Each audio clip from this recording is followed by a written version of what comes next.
Okay, good morning everyone. Today we're going to talk about power of habits, how do habits get created, and how do we break out of bad habits, and how do we form new ones, positive ones. So before we get started, I just want to go over today's agenda. And today we're going to cover some culture quotes, which are all going to be based around habits. We're also going to go into the discussion about the power of habits. We have a guest speaker coming in today. Constantine from Advisors Mortgage is going to be here later on. And then we have our announcements. So for the culture quotes, Joelle, if you can hand out the quotes. While she hands those out, I'm going to go over the quote that I have for you guys today. Everybody just pick one quote. Okay, you guys have, I'm sure you've all heard the term or the quote that says we're all humans are creatures of habit, or we are creatures of habit, right? You guys have heard that before. It's an actual smaller piece of a larger quote. The entire quote reads like this: "We are, all of us, creatures of habit, and when the seeming necessary for schooling ourselves in new ways ceases to exist, we fall naturally and easily into the manner and customs which long usage has implanted ineradicably within us." So what this means is that once we stop educating ourselves and once we stop learning, we kind of fall back to just what we do normally all the time. We fall into this pattern, into this routine, and if we continue growing, then we can change our rhythmic patterns. But if we stop growing, we stop learning, we always fall back onto what we know and what we do on a day-to-day basis. So this is really interesting because some of the best people, some of the most influential people in this world all attribute their success to having productive habits and patterns. And you can't ever get there unless you figure out what are those habits that are causing me either to do bad, or what are the habits that actually do really well for me.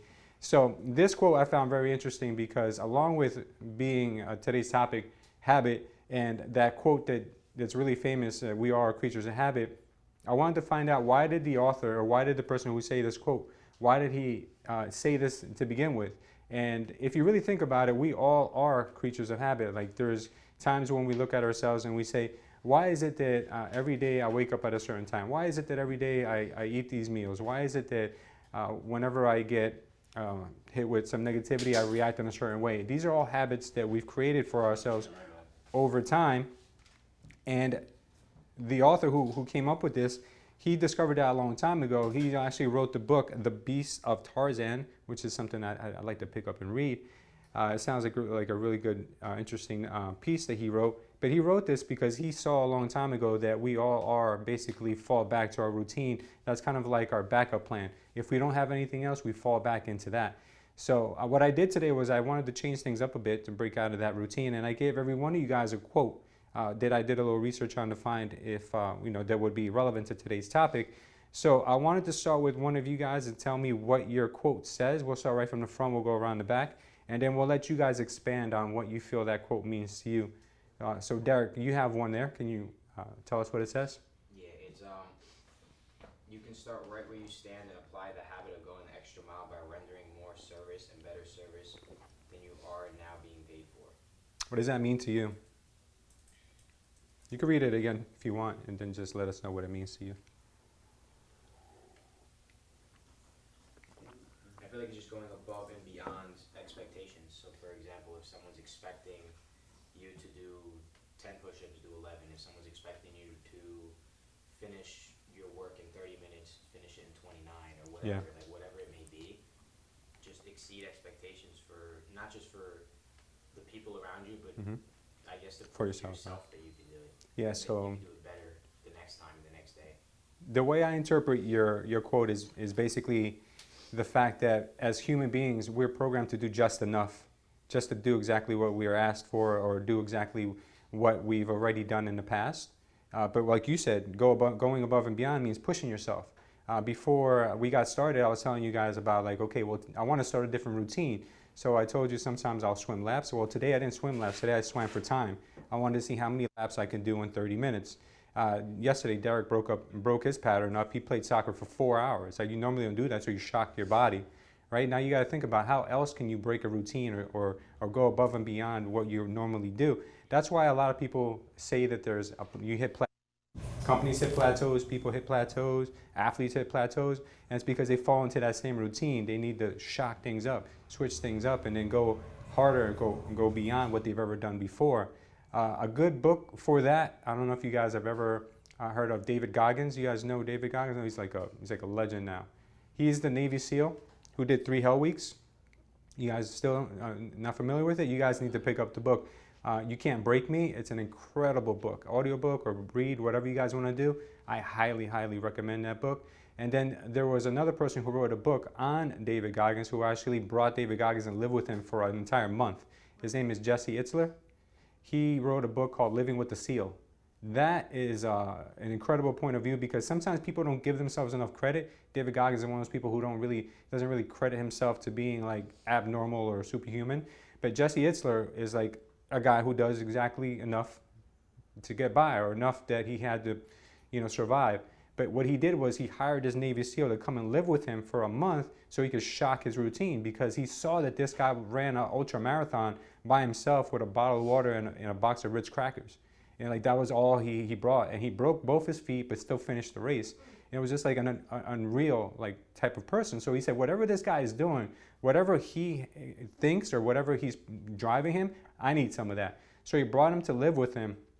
And this guy made him build his way up to doing 1,000 push-ups in a day, built himself up to doing 100 miles a week while running, jumping into frozen lakes and then enjoying it. Like he did this progressively over the course of 30 days to the point where he built new habits. He broke out of the old ones. And then even after the SEAL left and he left him on his own, he continued these routines because now he was a different person. He broke out of that normal bias that people usually fall into. So I know I'm going a little bit in depth with this, but I think you guys can really, really take advantage from people like that. Pick up those books. I think it'll be real life-changing. Derek, so that's what you think, right? Just doing enough and going above and beyond is what that quote. So yeah, I like that. What do you have, Alejandro? Your network to the world is usually determined by what remains after your bad habits are subtracted from your good ones. Benjamin Franklin. Mm-hmm. Benjamin Franklin? Yeah. So it says your net worth? Net worth, yeah. Say it again, your net worth is what? To the world is usually determined by what remains after your bad habits are subtracted from your good ones. Wow, that's like he turned it into like a math equation. So he said basically your worth to the world is what you can bring to the world minus your bad habits. Right? That's amazing. And from what I've heard, you get paid in proportion to the value you add. So if you find a way to extract your bad habits, you can add more value, which means you can make more money. Is a simple way of looking at that, right? What do you think about that quote, John? So he used the analogy of your net worth, Mm-hmm. which is what you bring in minus what you spend, Mm-hmm. and he's applying it to values. Yeah. I guess, right? So your net worth instead of financial, your net worth, your psychological net worth. I don't know. He's saying your worth to the world is what you do minus what you do bad. Yeah. So all It's a good way to look at it. minus your sins. It simplifies it. Yeah. Yeah. How do you feel about it, Alejandro? Yeah, no, it is like you are what you do, really. Yeah, right. He just simplified it so easily. He just looked at it as a math problem, and just so people can rationalize what it really means. Because sometimes we don't know, and today we're going to get into this real deep. We're going to find out what it is that we do in our everyday lives are bad habits, and we'll talk about that. Tom, what do you have? I got an easy one here. Quality is not an act, it is a habit. Quality is not an act, it is a habit. What does that mean to you? But what it means to me is, in my particular area, I'm a teacher, I'm a coach, I'm a trainer. Mm-hmm. The more I know and the better I'm able to relate it to other people, it just becomes a habit. I mean, like the book I got here, I just do it one way. I do it one way, I know my way works, and I just keep trying to improve on my way. I don't go here, there, and everywhere. Yeah. And I think that's the thing about teaching, training, anything, is the quality. Yeah.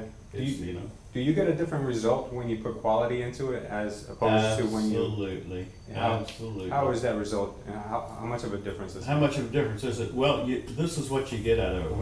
When I put, let's say when I put more into it and simplify it down to a point of, hey, you can do this, I start to see better results and people starting to say, hey, this stuff is pretty easy. I can do this. Yeah. And that's the point of it, you know. I can relate it to, I've trained a lot of horses. Mm-hmm. In my horse training days, the better training days I had, were usually when it was quiet and the animal was relating to me and we could just keep on doing things. And all of a sudden, the next couple of days, you start to see, even in a horse, Sure. hey, this son of a gun just picked up something like we were trying to do the other day, you know, and that sort of thing. And I think that's where it really relates. Yeah. How good you are. I mean, I was a football coach for 30 years, and one thing about being a high school football coach, you get to test every Friday night. And you say, well, how good am I? Yeah. Okay, and you look at it that way. Yeah, I mean, it goes back to saying also that quality is more important than quantity. Oh, heck yeah. You know, so Heck yes. you apply that with your horses, you apply that with your kids. You know, really, Yeah. it doesn't matter if you're always around, but you're a deadbeat, or if you spend Right. a couple hours a Right. day, but you're a great person and you give them all your full attention. Right.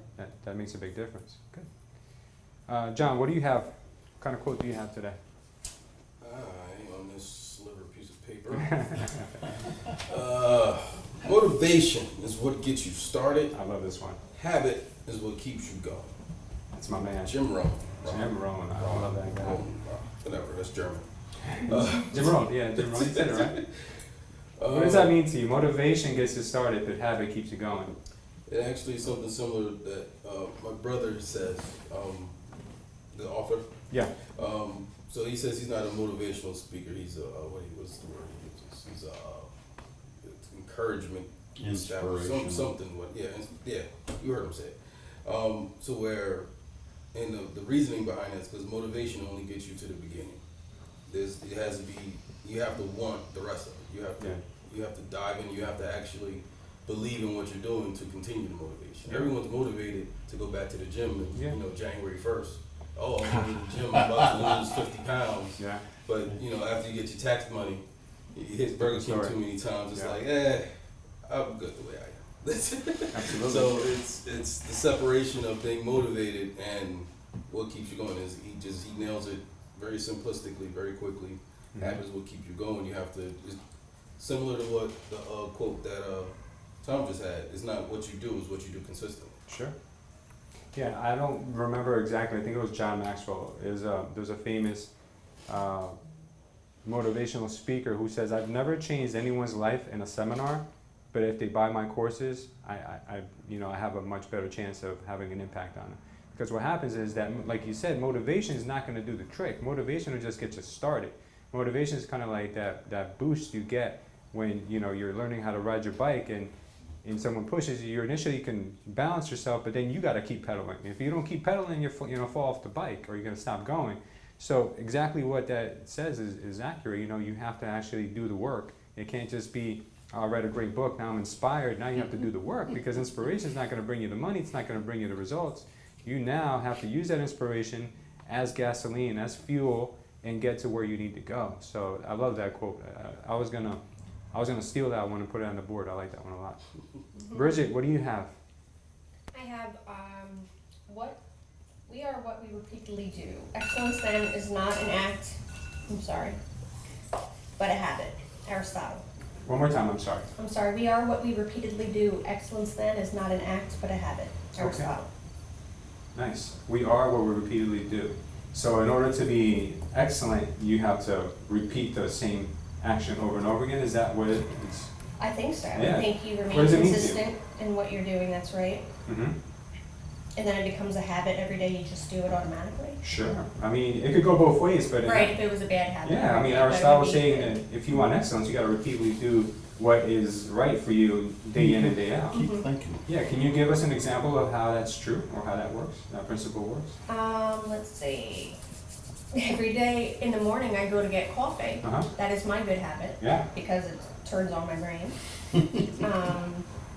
What else do I do every day? Follow up Mm-hmm. with my leads now. Yeah. I wasn't always doing that. Yeah. It's For starting to become a whatever routine reason. now, right? Mm-hmm. Now it's not a big deal, and once I started doing it, it became easier and easier, Yeah. and now it's a good habit. Good. I like it. Thank you. Awesome. Jolie, can you have one? Yes, good. Read yours, please. The soul, like the body, accepts by practice, whatever habit one wishes it to contact. Socrates? Socrates. Yeah. It's okay. You took English literature? That wasn't in our literature class. Huh? Hey, I've never Joey, read That's philosophy, though. he Huh? can't spell. I can't spell. He can't spell. I'm looking up there. You need a spell check. Are you sure? Yeah. Which one? We are all of us we're creates of habit. Creates. Yeah, I Why? think we're creatures. We are creatures. Not It creates. says creates. And Not that last creates. word down there, ineradicably, I don't know what. I actually spell checked that one. That one was I right. don't know what the hell that means. Ineradicate. That means you cannot eradicate. It cannot be removed. Oh, okay. Yeah. Okay. I'm sure you also Googled that. That one I did Google because I thought I meant My tummy's gonna burn me. that I felt that I knew I knew the definition of, but I just wanted to make sure that it was accurate. I don't know what it means. I cannot spell, but I sure can multiply. Creates. That's fine. So Joelle, what does your quote? Can you repeat your quote one more time and tell us what it means to you? The soul, like the body, accepts by practice whatever habit one wishes it to contact. Okay. So what does that mean to you? I think it's similar to what Johnny said. What is that? Whatever you do, just make sure you keep doing it. That's just like a general, I know it's not it, but Okay. Let's read it. Let's take that one apart because that one's deep. Can I see it? it's deep. It's deep. It's Socrates. It's philosophy. So the soul, like the body, so they're comparing the soul to the body, accepts by practice whatever habit one wishes to contact. So just like Bridget gets a cup of coffee every morning, right? I guess your soul can also be, you can also create habits within your soul, which means your inner being, your inner person. So whatever the soul likes, you can create habits around that as well. So that's a nice quote. I like that. That's a more deep quote. You know, it's really it really is universal. Like a habit could be something business related. Habit could be something philosophical. It could be anything. So I like that. That was good. Okay. All right. So we're gonna. I like the quotes for today. Those were really good. Let's go ahead and move into our presentation. So today, since we're talking about the power of habits, we're going to talk about how do habits even form? Like, how do we get a habit, and where does it come from? Why are we creatures of habits, and how's it really playing a part in our life? So, how habits form? Does anyone have an idea how a habit may form? Alejandro? I heard that it takes 30 days of doing the same thing to become a habit. Yeah. So repetition creates habits, right? Is that what you're referring to? Absolutely. Yeah. I mean, that's definitely true. Tom, did you have That's what I was going to say. repetition? Right. Repetition is definitely a way to create or diminish a habit. So let's figure out what the experts have to say about this. Okay, so I think psychological spelled correctly, Tom. Psychological patterns called a habit loop. So what creates a habit is what's called a habit loop. A habit loop is a series of steps that trigger and reward all the way through. Trigger and reward you for certain actions and activities, right? You get a cup of coffee every morning, right? That's your trigger's probably you feel groggy, Yes. all right? You need to wake up, so you get a cup of coffee. Then your brain gets rewarded because you get the stimulus, and then you get more work done. You get more productive, you make more money. So that's kind of like her habit loop, right? There's other habit loops. For instance, you go to the gym, right? Some people make that be a good habit. So you go to the gym, you're feeling a little bit low energy. Go to the gym, get a good workout in. Your energy starts to build up, and you feel great about yourself. And then you have a better day. You have more oxygen in your blood. So that's another loop. Now, let's look at some bad loops. So you're anxious. So you go outside and you smoke a cigarette. You start to calm down, the nicotine and all the other toxins that are in there, they start to play some kind of an effect on your brain, and then you feel better, and then you go back and you deal with whatever issue you had. But that's a bad habit because you're using something that's actually toxic to calm you down when there's other ways of doing it. Let's just say about our eating habits. Let's just say we go home every night and we have a really bad dinner because we don't have the time, so we just pop in some processed food into the microwave and we eat that, right? But we were hungry, that's our trigger. We went to the quickest thing because we wanted to solve that hunger issue. We feel satisfied, our brain tells us, okay, good job, you've been rewarded. You've got some calories and some carbohydrates into your body, and it was yummy, so good job. Then you do it again, over and over and over again. So these are good and bad habits that you guys can kind of relate to, that you might have seen before. But the actual pattern is called the habit loop. So I want you guys to really think while we discussed this today about what your habit loops are, what your triggers are, what your actions are, what your rewards are. So we're gonna get into all of that pretty deep. Now, next thing, right? The first thing that starts your habit is the trigger. So if you guys get an opportunity to write something down or think about something, what is your trigger? I know for myself, I have several different triggers for several different things. I've said it before. Sometimes you guys don't see it that often, but I do suffer a lot of times with anger, and I get angry at things, but I just keep it bottled inside. So my first thing is my perception of what people say or what people are doing, and that kind of triggers inside of me this reaction that I get angry. Now, what I do with it sometimes is not good, because either I isolate myself or I backlash at the person that I'm angry at, and that's not the right way to deal with it. But then later on, when things kind of calm down and everything settles down, apologies are exchanged, and then you feel good about it. So that's the reward that I'm getting from my actions. But my triggers a lot of times are that, like, you know, how would I call that? How I interact with someone. That might be a trigger for me. So you guys need to think, what triggers you guys to do good or bad things? So let's start with bad behaviors. What are some bad behaviors that you guys may have? Now, anger. So some of the bad behaviors I have is, I know I can get up at 5 o'clock, and today, thank God, because I wanted to talk about habits today, and I want to start the week off bad. Sometimes I wake up at 6 or 6:30, and the only reason why, it's not because I was tired, it was just because it feels good to sleep a little bit longer, right? Doesn't everybody feel that way? Like when you go to sleep at night, sometimes it's hard to go to bed, but in the morning, like, you don't want to wake up. So I mean, those are bad habits. But the trigger for me is hitting that snooze button. Or I got this alarm on my phone now that you can't do anything about it. You can't stop it unless you take a picture of something. So I found a way around that too, and I turn my phone off when it starts ringing. So now that I've created this kind of like way of dealing with that, I'm really disappointed in myself, because when I was initially using it, I think I used it for like 30 or 45 days straight, and I was getting up at 5 consistently all the time, and then I kind of found out this little trick I can do, and then I've been using that trick more often and more often. So that is that's my trigger, right? Waking up in the morning, right? Waking up in the morning, my trigger is, I'm tired, right? How do I deal with it? And then my body thanks me because it got more rest. But I could have easily got up at 5 because I had enough hours of sleep. I had 7 hours of sleep. I don't need 8. So that's kind of like a trigger for you guys to understand, what is it that's triggering you to do anything. You know, some people bite their nails.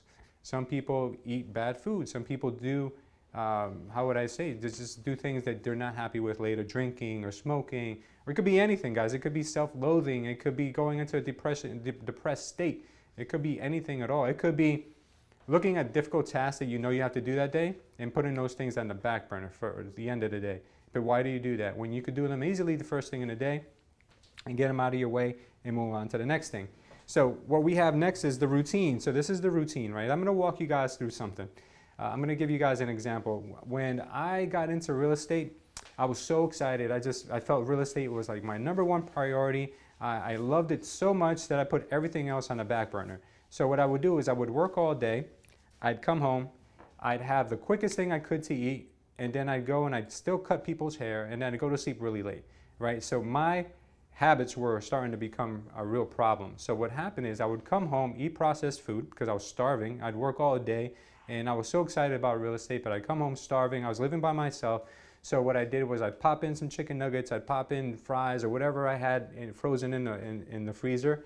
And I went from being about 170 pounds to being almost 210 pounds because of it. That was my outcome because of my bad habits I started creating. I wasn't going to the gym. I wasn't prioritizing my health. I was only prioritizing work and survival. And what I found is that my body was rewarding me after I fed myself, obviously, because that's what it does. It rewards you. So I felt nothing was wrong until you find out that you almost don't qualify for health insurance. I mean, not health insurance, life insurance, because you're overweight at 24 or 23. Like, it's crazy. So it was not a good path, but those were my habits, you know, that I was creating for myself. But then it takes time also to break out of those habits. And, you know, we'll talk about that a little bit later. But before we go there, I want to talk about the reward system. So your brain is programmed with a reward system. And this is how you solidify your habits. You get rewarded by either giving yourself food, pleasure, or any type of reward that the body seeks or your mind seeks. acceptance from other people. How many people know someone who's addicted to social media? I know I do, right? And we almost borderline doing that sometimes. So I found myself being addicted to social media, and I want to say the word addicted is a little strong, but I found myself being controlled by social media. I'd wake up in the morning, check social media. I'd go to sleep at night, check social media. And I'd stop at red lights, checking my social media. I'd be in a conversation with someone, and I'd be a little bit bored, and I'd just start swiping. Before I know it, I'm like, what did they just say? Like, I'm not even paying attention to them. I'd be home with my daughters, and they're like playing with me, and I'm on social media. I'm like, what is wrong with me? So what I did was I broke my pattern. I took it off my phone for a while to see how I can deal without it. And it did a lot for me, because I felt from that moment on, I felt liberated. From day one, I felt liberated. Until I got myself into a different pattern, and then I introduced it again, but I introduced it in a different way. I introduced it as something that's a necessity instead of something that's like necessity, such as like a business necessity, but not like a necessity to live or a necessity to have embedded throughout the entire day. I gave it its time where I should go on there and do with my stuff that I need to do. And I also approached it in a different way by looking at it, because when you're on social media, guys, there's good stuff, but there's also a lot of terrible stuff. And I don't mean like watching, dogs get ran over and stuff like that. I mean that you start comparing yourself to other people, which is terrible, instead of giving other people praise for doing great stuff. Because what we're all on there for is to get recognition, right? No one puts up a house and says under contract in 30 days for 40 grand over because they're trying to rub it in your face. They're proud of themselves. So instead of being like, who does she think she is? Or who do you think, or that person think they are? We start comparing ourselves. Instead of what we should be doing is congratulating that person, because that's going to have a trickle effect. It's going to provide dopamine in a person's brain who's seeking it by putting that ad or putting that post up. And they're going to recognize you for thanking them. And they're gonna tell you thank you. You're gonna be rewarded, because twice, you'll be rewarded twice. It feels good to say good things to people, and it feels even better when they thank you back. And then you start creating a better pattern for yourself, instead of us being so down on ourselves or comparing ourselves to other people's production. I'll guarantee you, if we change just those little things, we're gonna start to see a drastic shift in the way we perceive ourselves and in the way we interact with others. So I was starting to get into that pattern where I was looking at a lot of different people that were successful, and it wasn't having the effect on me that I wanted it to. I wanted to be inspired. I wanted to see John Doe doing, or John Smith or whoever doing great. Wow, you know what? John Smith doing great. I know he's been in this business just as long as me, which means I can do that too. It wasn't having that effect. It was having more the effect of like, oh man, I must be doing something wrong. Like I'm not really that good at this, or I should rethink. Maybe I should get into something else. It was having almost that effect on me, to the point where I was like, wait, what's wrong with me? Like I'm letting these external factors play a trick on my brain. So I had to kind of reset, break those patterns that I was doing, kind of figure out what it is that I was really wanting myself to do. And then I came back with a different perception, and it's working so much better for me, because now, instead of having almost like a voyeur type of feeling when I go in there, it's more to interact with people, socialize with people. That's what these things are meant for. That's what they're called, social media. So you can go there and have conversations with people, tell people you're doing great, fantastic job. And it feels good, guys. I don't know if you guys have ever tried doing this, but give yourselves a challenge.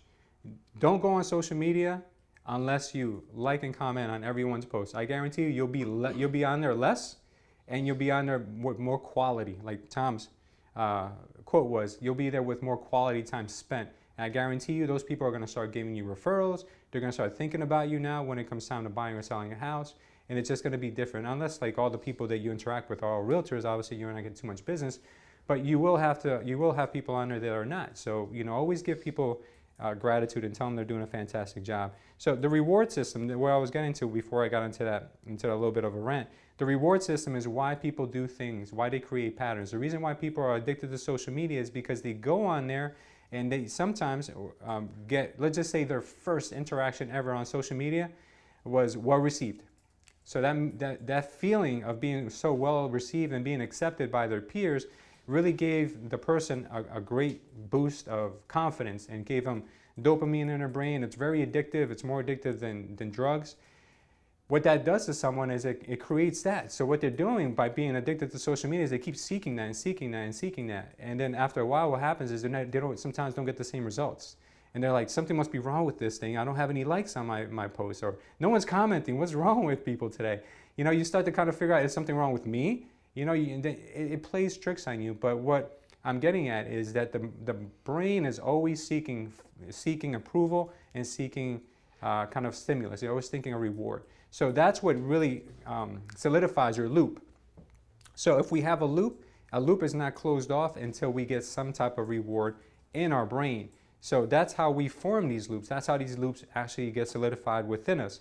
So now, I'm not sure if you guys have, you know, gone to college or studied the brain, or anyone here knows, but the basal ganglia, Tom, did I spell that right? Basal ganglia.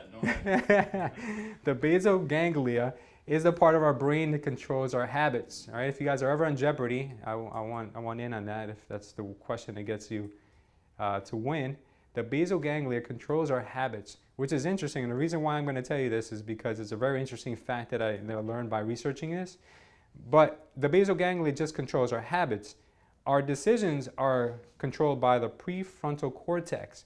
So why is it that our prefrontal cortex makes the decisions, but we have no control over these decisions regardless of it being controlled in a different part of our brain? The power of habits are so strong that they override your decision making. So have you guys ever been in a situation, and I'll give you, because this is probably easy for you guys to relate to, have you guys ever gotten so mad that you know that your common sense is telling you, walk away, don't say another word, it's not worth it, but you still continue going. You still go. And it's because your rationalization part of your brain, the prefrontal cortex, which kind of helps you make a decision, stop at a red light, go on a green light, you know, that's a prefrontal cortex.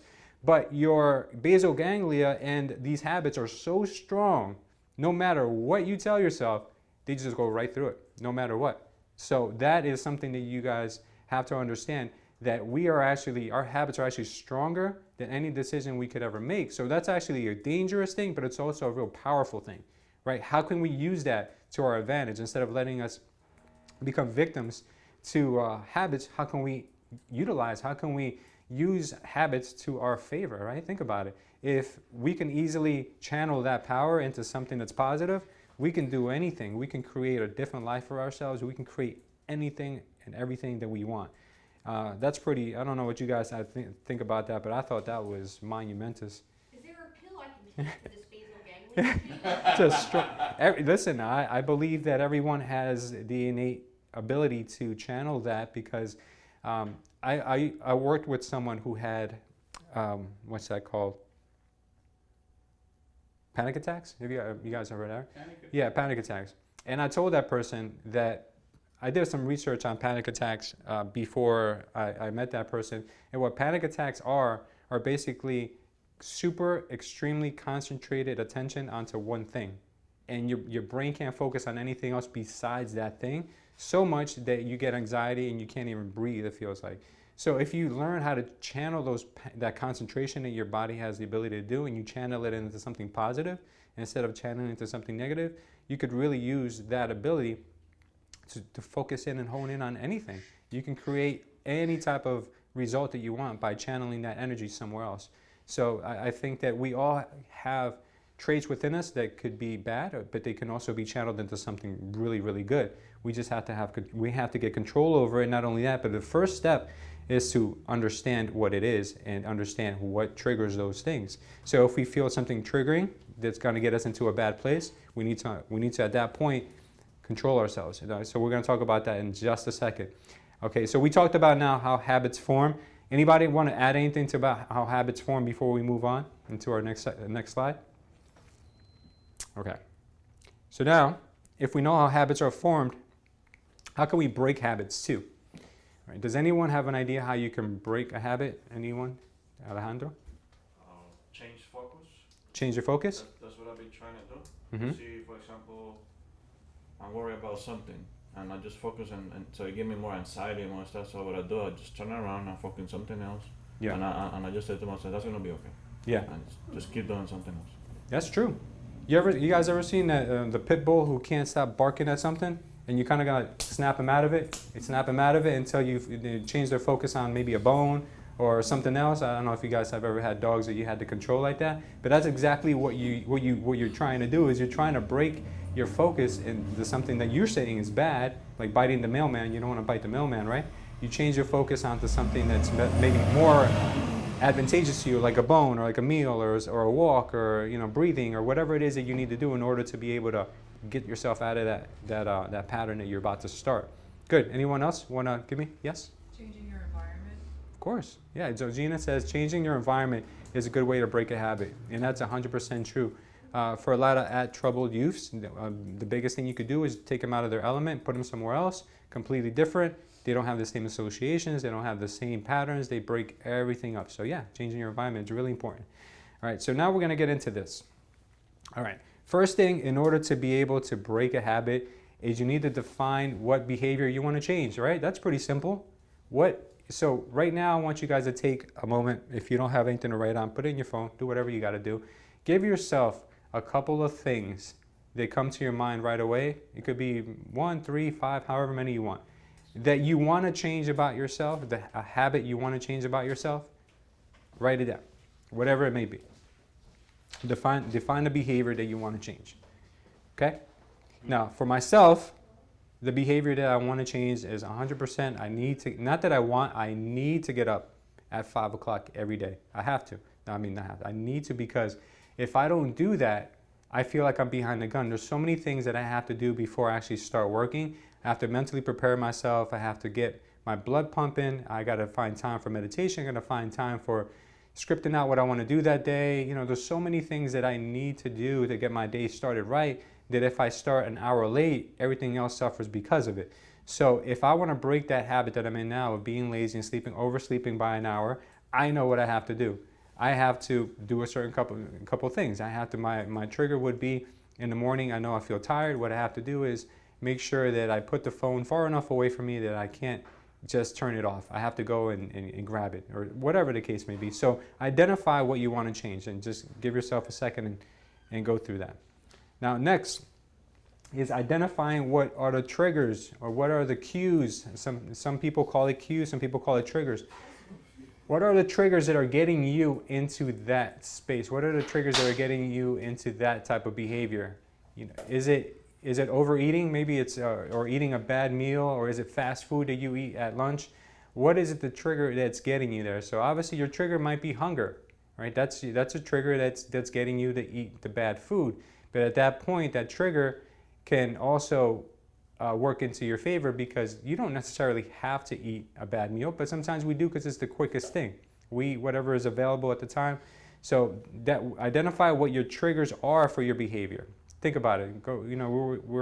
Everyone's different. Everybody's talking about their own situation. What is your trigger for creating your bad behavior? Some people smoke cigarettes, right? What causes them to smoke cigarettes? What causes people to drink a lot? I'm going to give you guys a story about myself. I used to drink a lot every weekend. I used to drink alcohol. I started drinking when I wasn't even old enough to drink. I was in high school when I started drinking. And the reason why I drank every weekend was because I was a very antisocial type of kid. I was not with the people I knew, but if you put me in a room with new people, I was very introverted. I didn't know how to communicate well. But I knew that when I was drinking, even as a kid, I'd be more social, I'd be more open, and my brain rewarded me by giving me relationships with people. It rewarded me by having a good time. And so what I started doing at an early age is I created this loop where it's the weekend, it's Friday, that's the trigger. We're going out, okay. Well, in order to go out, I need to drink something because I need to relax. I need to be more open and sociable. And then my reward was, okay, maybe you end up meeting new friends. Maybe you get a girl's phone number, whatever the case that you wouldn't have gotten if you didn't drink. So that became a really bad loop in my life that lasted for like probably over a decade. And luckily I was able to break out of that loop, because that's self-destructive. And sometimes we create these loops for ourselves because we don't know any better. We don't know there's another way. And you have to sometimes be really drastic. Things have to change in your life. Either you have to hit a really low point, or you have to kind of take yourself out of that element, put yourself somewhere else in order to be able to break that. All right. So if we find what our triggers are, our cues are, we're we're already scratching the surface. We're getting there. Now we have to be able to deal with the triggers. Okay, so if your trigger is the fact that you're eating bad food, let's just say, right? You're getting home late at night and you're eating bad food. What is a way that we can deal with that trigger? How can we deal with that? Prep good food. Yeah, right. What about we start getting rid of or stop shopping for bad food? Just stop buying processed food. If you don't have processed food, you've already dealt with that trigger. I mean, the trigger's there. Everyone's got to eat. You got to feed yourself. But now you don't have to worry that the trigger is going to lead to a bad action. We could just prep your meals, or even if your meal is not prepped, but at least you don't have the bad food there. That's already half the battle, right? If you go to lunch all the time with people who eat bad food, go to lunch by yourself. You know, there's different ways you can deal with it than just saying, okay, well, here's the trigger. There's nothing I can do about it. There are definitely things you can do about it. So creating a substitute plan would be the next thing to do. Bridget brought up a good point. You can prepare your meals. Anybody who's ever followed anyone who does nutrition or talks about nutrition, a lot of people prep their meals twice a week, 3 times a week, and they have the food ready for themselves at all times. I personally, I don't leave the house until I bring my meal with me for the day. I don't like eating out. I'm not big on it. You know, once in a while I'll eat out on a weekend or something, or if it's like a business meeting.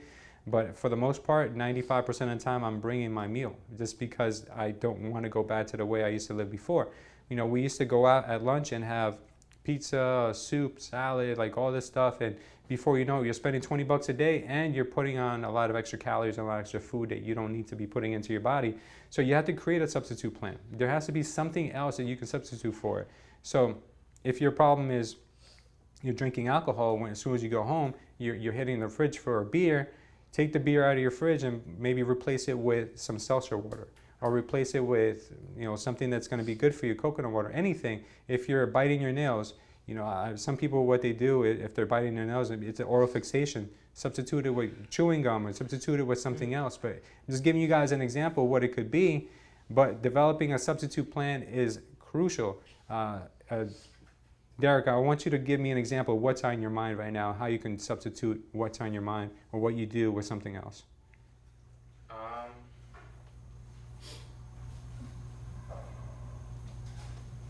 So I wrote 3 things down, and this is something that I've started to do recently, is eating healthier consistently. What I mean by that is like not eating fast food as much as I used to. Sure. There was a point where I'd go to Wendy's 2 times a day, like every single day. And it's only $8, but the food that you're eating is not good at all. And I had a majority of my friends were everything that we did when we would go out would just be, let's go out to eat, let's go here, let's go to this time, let's go to this fast food place. And in order to stop myself, like, because I knew if they asked me to go, I would say yes. And I would always tell myself I'm not gonna buy anything, but the second I get there, I might not even be hungry, and I'll just spend money on food. And I just had to basically slowly cut people out of my life that I knew would bring out the triggers, like the bad habits. Sure. Because of that. Exactly. That's exactly how I dealt with my drinking problem. Is I cut people out who all the time wanted to do that, or all they wanted to do was go out drinking. And there was a point in my life where a lot of my friends that started off drinking with me, they graduated into drugs, and that's where I kind of drew the line. And I said, oh my God, I remember what my dare teacher used to tell us about drugs. I got out of that because that scared me, frankly scared me, because I remember that being told as a kid that that's going to destroy your life. And for a lot of my friends, it did. The majority of my friends, it destroyed their life. Some ended up in jail. Some people died. I mean, it's crazy and it's unfortunate what things, patterns you can create that are so self-sabotaging. They can take your life or take your liberty. So yeah, getting a hold of what your pattern is, finding out what the triggers are, getting rid of those people out of your life, or getting rid of the circumstances that you put yourself in, they go a long way. So now that you don't eat out as much, I'm sure you now have a substitute plan. What's your substitute plan? I basically bring lunch here every day. Yeah. The only times I ever do eat out is the weekends, if anything. And I just try to avoid like the Popeyes, McDonald's, like the fast food chains, things like that. Like I had McDonald's for the first time in like 2 months. Sure. Last weekend. And before that, it was probably like another 2 months before that. Before McDonald's? Yeah. So like I've gotten a lot better. I still do from time to time. We're not perfect, but it's definitely improved a lot. Mm-hmm. But yeah, it's the hardest part for me was not necessarily cutting out the food, was cutting out the people. Yeah, that's a big part because they always people make you feel guilty. You don't you're too good for them, whatever the case may be. And I've listen, guys, I've lost friends, like people are chapters in your life. I've lost so many friends because of my decisions for bettering myself, and they obviously they think that I'm not whatever, something's wrong with me, or I think I'm too good for them, or all that, or whatever the case. But you know what? There's only one person that you need to worry about, and only one person you need to make happy, and that's yourself, because they have to live with their lives. You have to live with your life, and you really can't worry about what other people are going to think of you if what they're doing is self-sabotage. That's good. Thank you, Derek. Okay, using prompts. So if we want to develop a new habit and break an old one, we can use prompts. So what does that mean? Okay, so let's just say every morning you want to go to the gym because you're not doing that currently now. What if you left your running sneakers next to your bed? Because now oh, my sneakers are here. That means I got to change my pattern. I got to do something different than what I normally do. What if every time you keep your lunchbox or whatever it is that you're going to use for your meal that day, what if you leave that on your counter so you know that you're not going to leave the house until you fill that lunchbox up with something instead of eating out? Or what if instead of going out drinking every weekend, you start to set maybe a mastermind group with some people at the same time so you don't go out, or you start a book club, or you join any type of group that'll keep you out of those, or you just book yourself with so many things that there's no time for anything else. So you can create these prompts, you can create things that will trigger you to do different things instead of going down the same path. I even realized this morning we're so embedded in our habits. How many people always park in the same area when they come to the parking lot here? They always park in the same area, right? I do too. I see a lot of people have.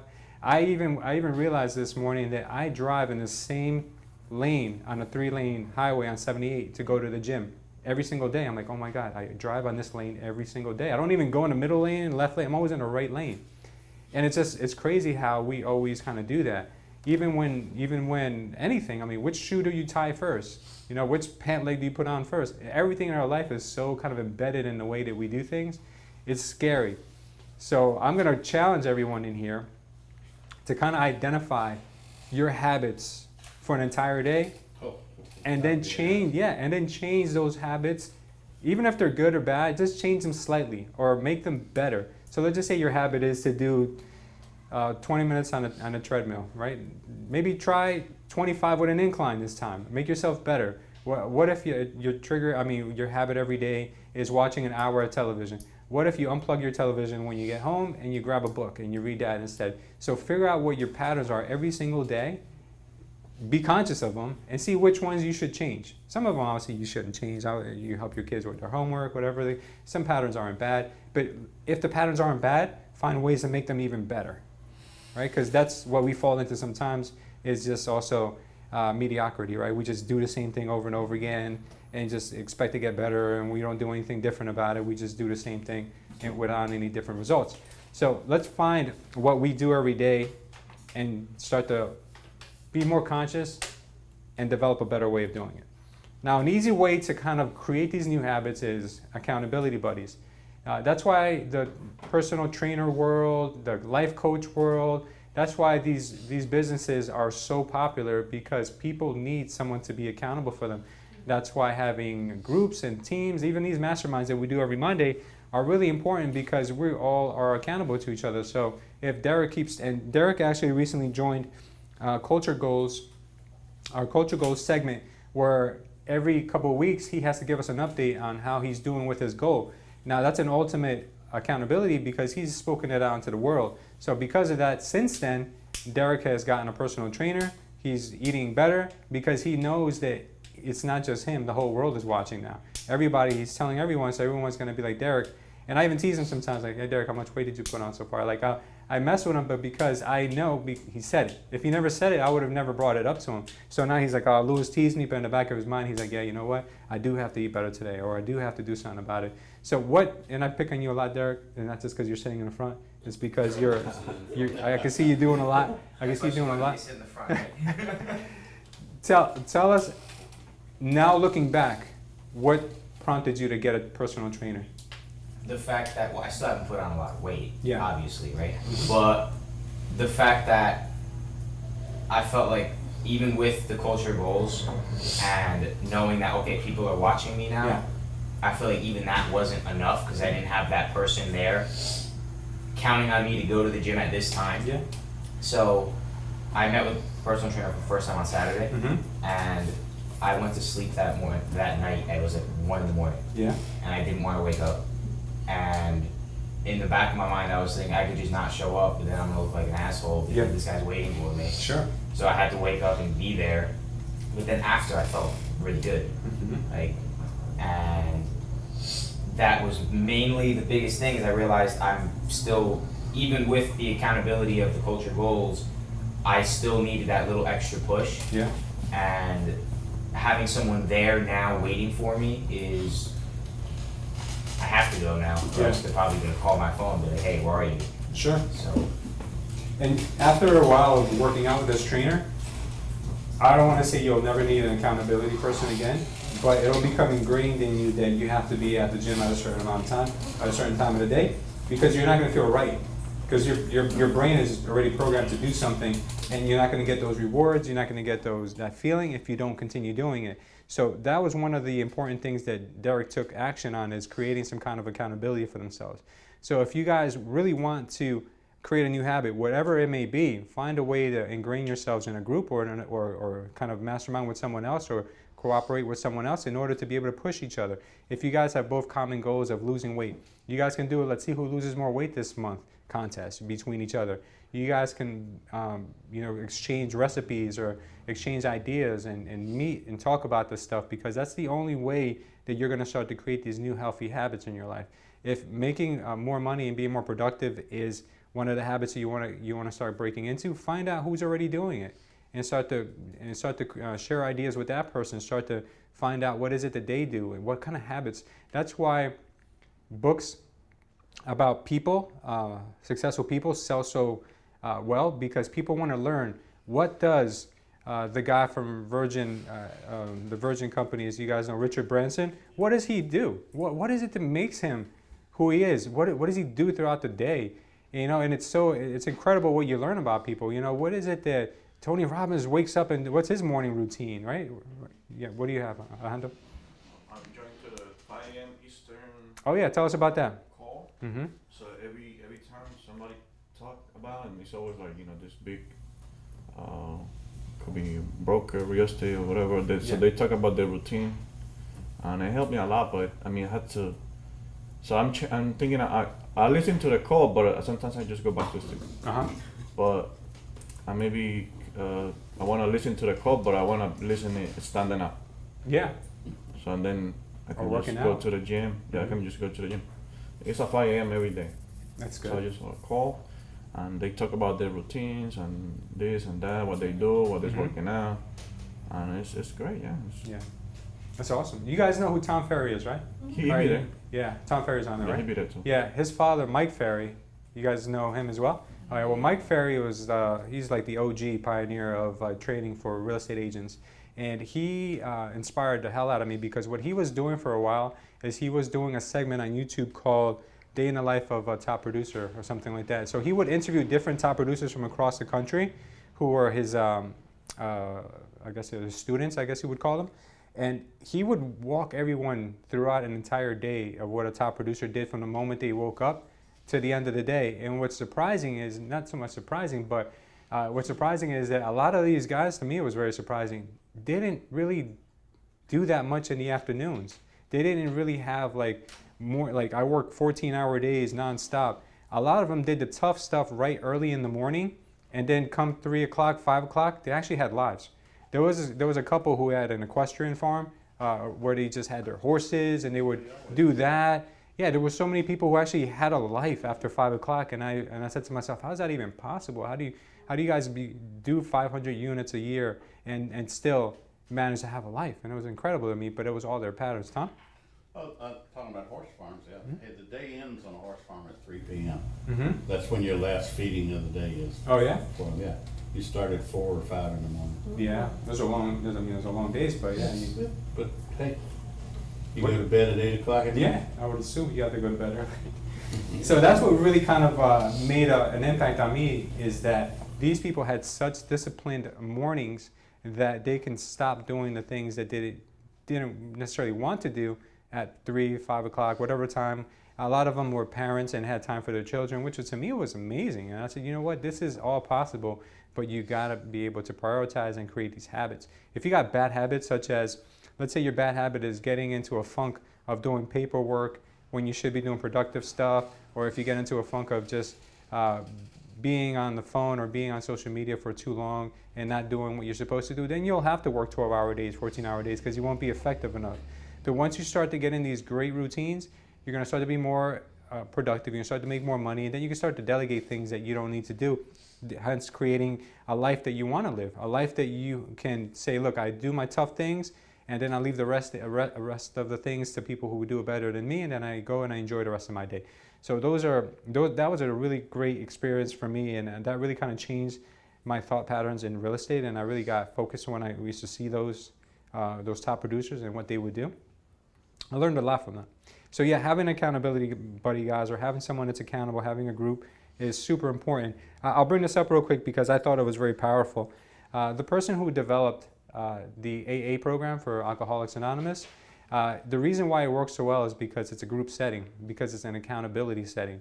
So for instance, let's just say that Derek was there and I'm there too. Let's just say that I consider myself an equal with Derek, or Derek is a neighborhood guy, or Derek is a guy I grew up with and I've known him all my life.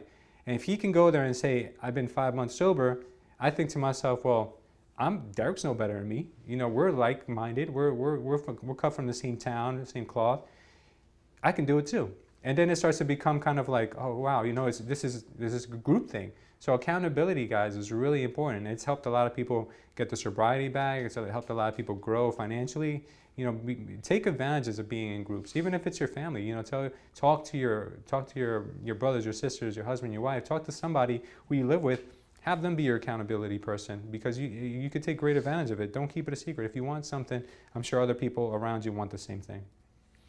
Okay, now this is my favorite part, rewarding yourself. And I'm not really one of those people to reward myself for doing disciplined things, but now after doing this research, I think I'm going to do that. So think about it, right? Your body rewards you when you do bad behaviors, right? It does. You smoke, you get that kick of nicotine. You know, you eat some fast food, you know, it's delicious, and you get that reward that you fed yourself. You know, if you go out drinking, you get that buzz, and then you really had a great time, but then you pay for it the next day, you know, whatever. So whatever it is that your body does to reward itself, find a way to reward yourself for doing the great things, for doing the things that are positive in your life. So Derek, your goal is to be consistent in the gym and gain a certain amount of weight. How much weight do you want to gain? I want to be 145. You want to be 145. You're what? 125. 125. So you're 20 pounds short. What would you give yourself? What would you reward yourself with if you hit 145? What were you planning on doing for yourself? I had no idea. You had no idea, right? Now, what is one of your goals is to go to Bora Bora. What if you said the day I hit 145 would be the day that I book my Bora Bora trip? Now you link reward with your goal. So I never thought of it that way either. So what if I said to myself, okay, you know, I love a nice watch, like a Rolex or something. I've never treated myself to anything really luxurious like that. What if I told myself, if I do this and I accomplish my goal, I'll go and buy myself a Rolex. You know, it's not something that I would normally do because I'm very conservative, but I've always wanted it. What if I link that reward to something that I really wanted to accomplish? Then it becomes beneficial. It probably will make me much more money than the Rolex is even going to cost me. And same thing for you. You know, giving yourself that 145 feel is going to give you so much more confidence in everything else that you do in your life that trip to Bora Bora will probably be paid for before you even hit 145. Think about it, right? How would that make you feel being 145 at your height? It's putting a smile on my face. Now, I mean, I was 145 a couple years ago. Yeah. So, I mean, I don't know. Mm-hmm. The Bora Bora thing will probably feel a little bit better though. But. It will, because you'll have the beach body on Bora Bora, so you know, so it'll make a lot of sense. It's a 2-for-1. So can anyone else give me an idea of what a reward would be to you, for yourself if you created a new successful habit? Don't make me pick, because I will pick. I mean, it depends on the habit you're breaking. Yeah, so let's just say if you wanted to create a new one. Let's just say you break one and create a new one. So whatever, maybe it's... So I want to change my diet. My Yeah. reward shouldn't be Taco Bell. Yeah, so what would your reward be if you change your diet successfully? Because remember, guys, goals and habits have to be specific. It can't be... You can have Taco Bell, like, if he changed his diet, you Yeah. can have Taco Bell, like, in, like, a month. Once a month. Yeah. Yeah, let's say you lost, like, 10 pounds. Your The cheat day. reward would be a cheat day.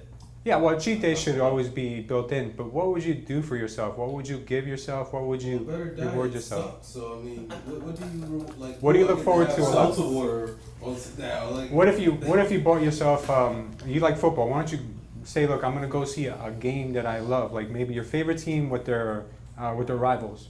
What if you said to yourself, like, look, if I get to this weight, I'm going to go and watch one of these games, or whatever it is, something you love. Super Bowl ticket.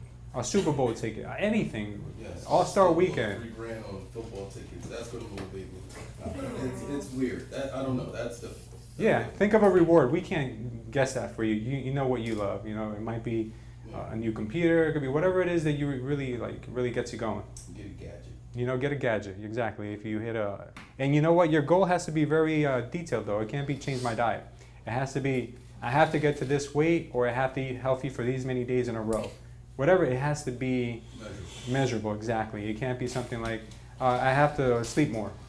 You know, it can't be that. It has to be something that's going to be really be, like John said, something you can track. Okay.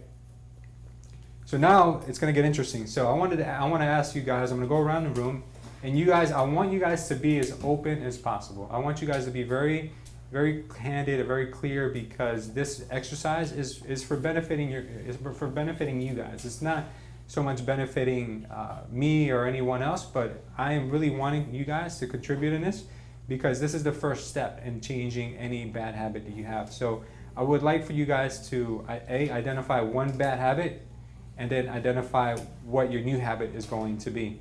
All right, makes sense, right? So now this is also, remember, this is an accountability thing. We are all accountability buddies to each other here. So I'd love to hear what you guys have to say about it. So Derek, do you have anything else besides the adding the extra weight? Yeah, wake up every day at the same time. Wake up every day at the same Wake up time? every day. What time is that? 4 a.m. 4. Okay, you want to get up at 4. Okay, so that's a habit you want to create. How do you plan on going about waking up at 4 every day?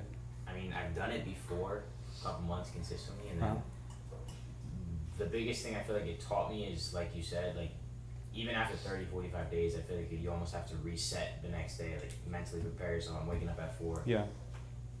Or else you're just not going to do it. And the Yeah. day, the second you miss that one day, you're going to miss the second day, and the third day, and then you're waking up at 7:30 or 8 o'clock or whatever Sure. time. So as far as the approach, Do you have an accountability person? I do not know. Okay, so I think that would be important for a 4 a.m. wake up.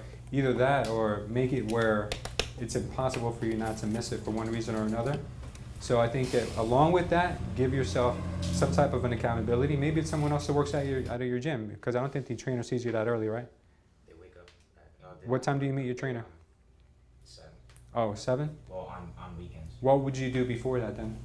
You would just do some work at home or something before you go to the gym? So no, ideally, I meet with them like once every like couple weeks or so. Oh, okay. So they basically write a plan for me, I follow it, and then they meet up with me again to see if I can keeping up. And Oh, okay. So what would you do if you got up at 4 a.m. every day? What would you do in the morning? what I'd want to do ideally is be at the gym at 5 when they open.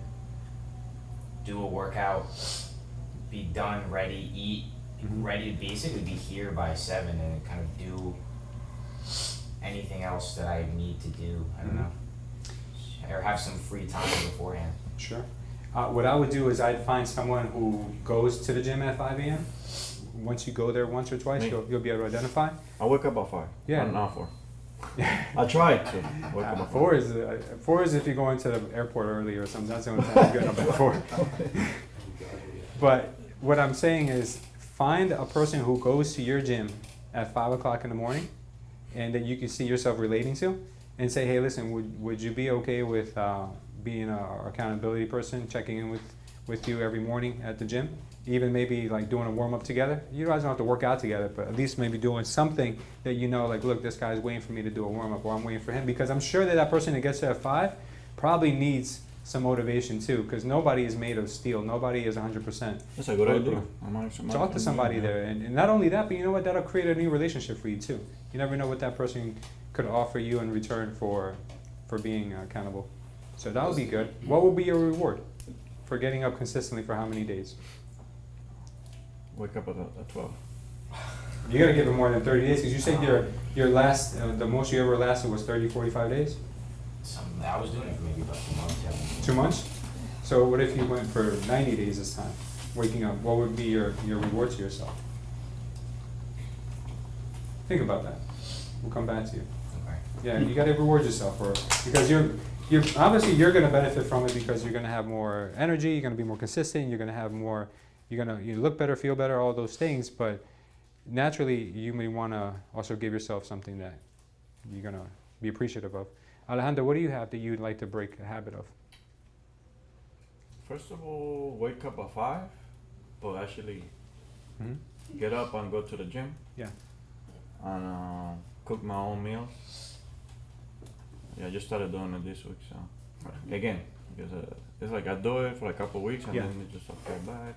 And it's like a change. Like if I don't wake up at 5, I don't go to the gym and I eat anything in the way. So yeah, I want to create a morning routine.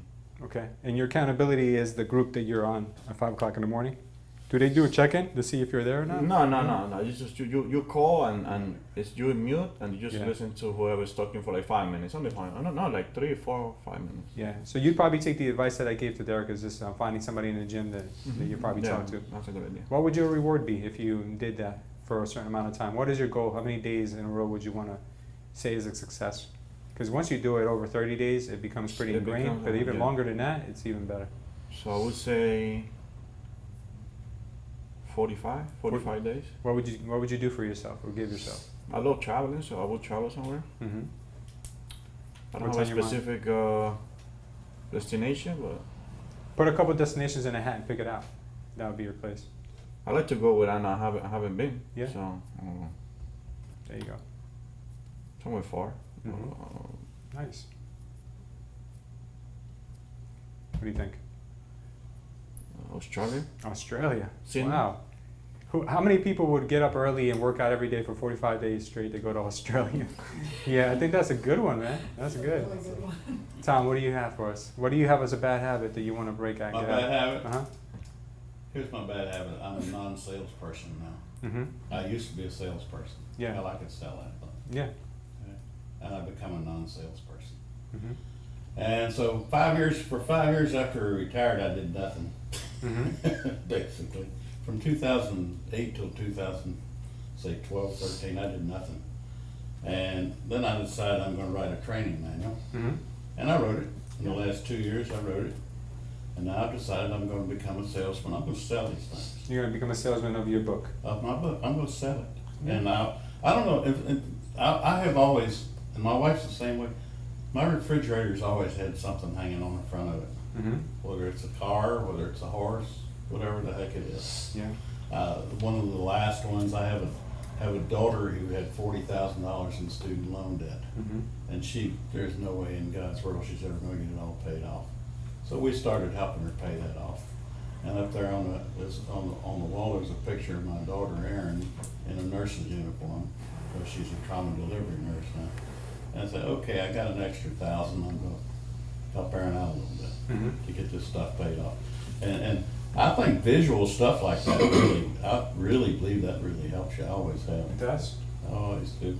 So I'm going to become a salesman again. I'm going to sell these books, and everybody in here, especially the ones that are new, and everybody we know, that the ones that are new, if you want to get started in the business correctly and in a hurry and do some things and make a few bucks, you need to invest a little money in my book. So there we are. There it is. Good, awesome. What would you reward yourself with once you hit a certain number of sales? What is your goal for a sale? What's my goal for For sales?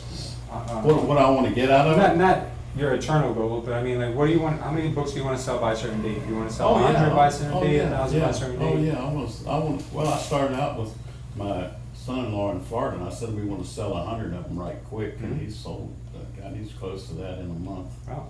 And so I don't know. I haven't set a specific number, but there's going to be numbers. It's not going to be every now and then I'm going to sell one. There's going to be numbers, and like you said, you throw up on the refrigerator the ultimate goal. Yeah. The ultimate, it's helping out my daughter pay off her student debt, and the other thing is there's always a horse up there on the wall. Maybe you'll get yourself a new horse if you sell it. Hey, I'm going to do some trading. I hear that. That's good. Gina, do you have something that you would like to share with us about changing a habit? Yes, I would like to stop eating sugar. Oh yes, I did that. And Still? Huh? Still? No, I did that for like 30 days. We had I think it was over, it might have been over 30 days. But go ahead, continue. yeah, It's not about and I did like cut down a lot, Mhm. but I would like to do it for like 90 days, and at the end of 90 days, reward myself with a spa day. Spa day. Look at that. Total spa day. So for you, what's going to be big is two things: substitution and accountability. Without being prepared to know what to substitute for the sweet stuff, you're going to fail. And then without having someone being accountable with you, I would say it's a good challenge for you to take with someone else. Yeah. You're probably not going to do it as effectively. So Yeah, those two well, things I would be know, important. when I cut down, like, I had to do it like with nuts, Mhm. because substituting with fruit doesn't work, because it's not the same Yeah. thing. It's still sugar, yeah. So I know if I do nuts and I do things that are kind of like that nutty flavor, that helps me. Yeah, it does. So that I know that I have to incorporate that, Nice. having that. Good. Dorothy, how about yourself? I would like, I'm a shopaholic. Are you? You're addicted to shopping? Yes, Bad. I would like to cut back, and I have, Mm-hmm. replaced it with going to thrift shops maybe, Oh. but I wanna, Not full price, but. Satisfies that urge. But it's- 70% off. it's, and plus I, cut back on the credit cards, Mhm. so I only purchase now with cash. Yeah. But I have it's a ATM card, so Okay. I still have the card thing. Mm-hmm. And I want to replace that with saving for my retirement car. Your retirement cost? Car, Car, okay. What kind of car is that? a Mercedes-Benz. Nice. Okay. You have to have a picture of that Mercedes-Benz everywhere you turn. Yeah. Put it in your wallet, wherever you keep your Refrigerator. credit cards, wherever you, everywhere. That's good. Sometimes we get into these habits for psychological reasons because I'm sure it makes you feel good when you buy something. There's this reward that goes off in our mind. Like we just bought something new, something shiny. And, we have to replace that. It's strong. That's a strong feeling. We have to replace that with something equally as strong. Yeah, it does. It gets the best of us. But you have to be accountable to someone, and you also have to be tracking. If you track of all the spending you're doing, you'll probably be more cautious in about what your total is for the month. If you give yourself a budget, and every time you buy something, you look at that budget, and you're like, oh my God, I'm already getting close to that budget. Maybe that would help you in being able to see it visually. Because sometimes we look at the end of the month, like, I spent how much this month? We have no control over it. It's big. John, what do you have, bud? I got a whole list of stuff. Pick the one you like the most, the more passionate about. Basically, it all ties into waking up earlier. Mhm. I want to have a better diet, I want to exercise more, and I want to actually study the Bible. I like right now just read. Yeah. I need to study and actually dig in and get those little nuggets that pop up. Oh, you just like something. I have alarms, I'm sorry. She's supposed to be doing I her know, I push-ups have to every call. day. I would push up reminders. The most important is to wake up earlier, just because, and those of you who have woken up earlier, it's the most efficient time in the world. Like, It is. the kids aren't up, nobody's outside making stupid noises, like it's just, whatever you want to get done, there's nothing stopping you from getting it done. Yeah. And even with the other, like you said, diet, I can meal prep in the morning, I can study, I can, do it, but there's so much time to get all of this done if I wake up early. And my issue is I actually do get up early. The problem is I don't stay up. Okay. So I'll get up And like I'll notice, as long as I stand up for a few minutes, I'll actually wake up. But before I get to the next thing to do, I'll just sit down and pass out again. So I'm like, oh, that was. Oh, what time you wake up? That was fine. So you wanna do my accountability partner? I mean, I'll call you to wake you up, but then what you gonna call me 30 minutes later to make sure I'm not napping on the couch? So that's sort of what it is. Like I wake up, I go straight. I'm supposed to drink water within 30 minutes of waking up, so I down 8 ounces real quick. Then I make like a juice, the NutriBullet, and then I finish that, and while that's digesting, I'm just pass back out again. Are you supposed to be at the gym or anything like that? Is that one of your things? Not right No? now. Not right Okay. now. I have to move some things around in the schedule. So maybe instead of being accountable to each other at 5, you'd be accountable to each other at the time when you're supposed to start working out. Are you gonna work out in the morning? I probably should throw that in there. At some point. Because that way, if you're gonna start working out at 6, maybe you know that, damn, I gotta be accountable to Alejandro at 6, then you won't go back to sleep. Right? Well, I mean, we could try it. Try it. We can try it. I mean, You gotta create a whole new to pattern. phone. Because if your pattern is this, if your pattern is, okay, I wake up, then I make my NutriBullet smoothie, whatever, and then you down it, and then you fall asleep, try changing that whole pattern up, the whole thing. What if you don't do your NutriBullet in the morning? What if you do it, in the afternoon? After the gym. After the gym, exactly. Or I after do your after the workout. gym. First thing you do is maybe you down some ice water and you take a quick shower, like whatever. Just change it completely. If you don't change it completely, you're gonna keep getting those same results.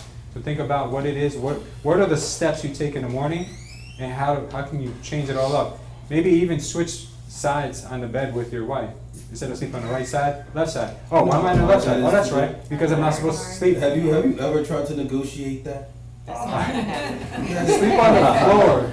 That doesn't matter. Sleep standing up. Just change everything about what you do, and it'll be a reminder of that. Oh yeah, I'm not supposed to go to sleep after I wake up. That's what will create a new habit for you. I feel. What's your reward? Did you give yourself? My motivations are changing. I'm changing, so my motivations. So it's hard to sort of get a reward right. Because I don't really value where I used to value. Because if you're gonna feel great. I mean, that should probably be your reward anyway. You're gonna feel awesome. We'll see. Yeah. How about you, Bridget? A habit I'd like to break is a silly habit, but I would like to give up soda. Okay, that's a I'm a good little one. obsessed with Sprite. Yeah.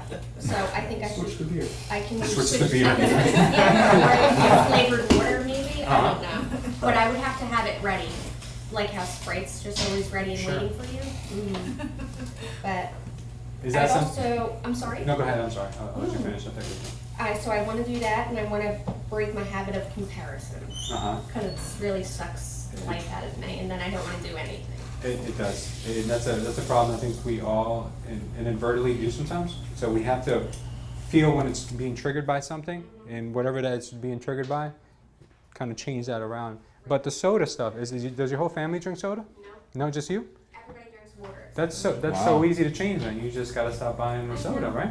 How about maybe instead of going to, where do you shop? ShopRite, I'm not sure where you shop. What if you just changed your store? Or, maybe you change the way you walk through the store in case that's the store you have to go to. Instead of going to the left like you start every time, start to the right. Then you know that, listen, no more soda. Just walk past that soda. That's really good. It's just that I'm very tricky, and then I'll pass a McDonald's, and then I'll see, or a 7-Eleven, and then it'll be a big gulp, and then. Yeah. So I need good, I need a good reward to keep me in check. Yeah. So what would be your reward if you gave up soda for a long time? And it's not like that big of a deal. You like shoes? I do like shoes. How about a nice pair of Louis if you do it for a while? I guess if you say so. If I say so. Who's it saying? Blame it on me. And the husband like, oh, I just said Robert told me to buy. I was like 25. Yeah. Now the comparison thing's a little deeper. I mean, that comparison thing, I'm not sure if it's being done on social media or just in life in general. That could bum everybody out because I mean, no matter how successful you are, there's always a bigger fish. There's always There's always a bigger fish. Do you think that Mark Zuckerberg compares himself to Bill Gates and he's like, oh my God, I only have 26 billion. Bill Gates has 70 billion. I can't live with myself. We're so, sometimes our thought patterns are so skewed because if you want to compare yourself to a child in Africa who doesn't even have water. Think about it. right? So we're so blessed, but sometimes we think about the worst things possible. You know, we don't have the perfect figure, we don't have the perfect car, we don't have the perfect life, supposedly, but nobody has a perfect anything, but we just think they do because we see one glimpse, one snapshot of someone's life somewhere, or we jump into a conversation where someone's saying that, you know, maybe they just inherited $100,000 or something, who knows, whatever it is that we end up comparing ourselves to, it's definitely, like I said with the social media stuff, where I felt myself being on the side where I was comparing my success with someone else's, and that's very dangerous because you don't progress from there. You regress. You know, you don't get any better. What you need to do is congratulate. So if you converted your comparison to congratulation, I think it would make an impact, like a huge difference in your life. So I've been doing it. Everyone that I see now, I always congratulate them. I tell them how blessed I am, or how thankful I am to have them in my life. I've changed everything else just because I don't want to feel that way anymore. I don't want to feel anxiety. I don't want to feel depressed by someone else's success, because why should I? You know, if we do, then that means that we believe there's only a finite amount of rewards in this world, or money, or success, and they've sucked it all up. And there's no such thing. You create your own success. It's a lot to go around. Good, so you're going to get the Louis. Okay. Okay, Guy, how about you, bud? Constantine? He's supposed to be here. I'm with him. Oh, you're with him. You have a Yes. seat. There's a chair open right there, or over here. Thank you very much. Guy, so tell us about your bad habit, or what habit you're trying to create. Well, I'm trying to create, actually, just like everyone else, waking up at 5. Yeah. Because I want to make myself healthier food, and I started juicing recently. Yeah, that's big. That helped me a lot. Yeah, I know. So I juice for about an hour. It takes forever. So I have to wake up even earlier now. Mhm. I'm trying to make myself lunch as well, so I don't eat out. That's really the biggest thing for me right now, is to wake up earlier and eat healthier in the morning. At least I'm trying to break one small habit in the morning and then progress from there. Absolutely. That's Yeah, the fuel we give our bodies is really the basis of everything. You know, if you put terrible fuel into a car, it's going to perform terribly. Your engine's going to seize up on you. I mean, so it starts with that. I mean, changing that fundamental piece of your life is going to change everything else. Juicing is a pain in the butt, and I can tell you because I did it for many, many years, and it does. But it also becomes routine, and you kind of see it as a necessity, as a part of your day, and you have to do it. And you'll feel great. You'll lose a lot of weight as long as you, besides juicing, you got to, have a healthy diet as well. One juice doesn't mean you can have a burger, every hour on the hour. It just means that you're starting by creating good habits in the morning. Usually you end up making good habits throughout the day too, because you're drinking a juice, or you're creating a healthy lifestyle. How about we create a group text message with whoever want to wake up at 5, and then we check in about 5:30, and then we take a picture of whatever we cook. Yeah, well, we have the group on Facebook.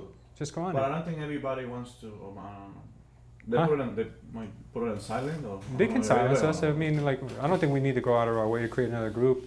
I think maybe we'll motivate somebody in there too. Just because they're not here doesn't mean that they don't need it.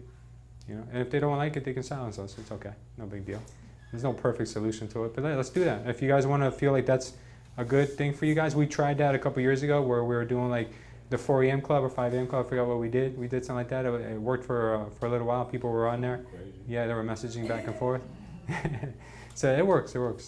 Okay, Esther, tell me about your bad habit, or what habit you're trying to create. My bad habit is I have the perfect morning schedule, but sticking to it is the issue. Yeah. Like John, I can wake up at 4, but staying awake is my issue, because I'll be up, I'll get up, do some stuff, and then lay back in bed and say I'm just gonna rest my eyes for 5 minutes, Yeah. and then don't wake up again until 6:30. Yes. So that's the issue. Also making sure that I go to the gym every morning, because I have a gym membership that is not being used. Yeah. Well, they're using it. What happened? The gym's using it, not Well, you. the gym. They're taking your It's money. not benefiting me right now.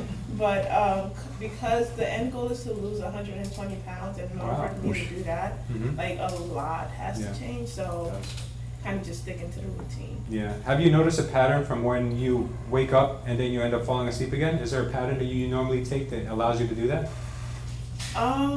Yeah, it's just get up, do what I have to do, check social media, which is something I still need to stop in the morning. Yeah. And just lay down and say, okay, let me just meditate. Let me just meditate for like 5 minutes or close my eyes and just like try to picture, just picture something for 5 minutes, and then before I know it, I'm like back to sleep. You're back to sleep. Yeah. Yeah, what if you did your meditation once you got to wherever you need to go? Maybe you got to the gym, or and once you're done with the gym, and maybe do something different. Just create a whole new different timeline, a whole new different process in the morning. Because if meditating puts you back to sleep, then if that's a problem, maybe meditation can wait till a little longer, until a little later. What would you reward yourself with if you accomplish these goals?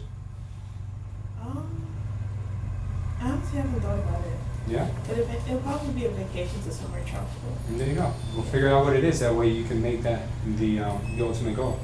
Even though your life is going to get better regardless, we may not necessarily need a reward, but we're more likely to accomplish what we're looking for when we reward ourselves for something external that we've been putting off.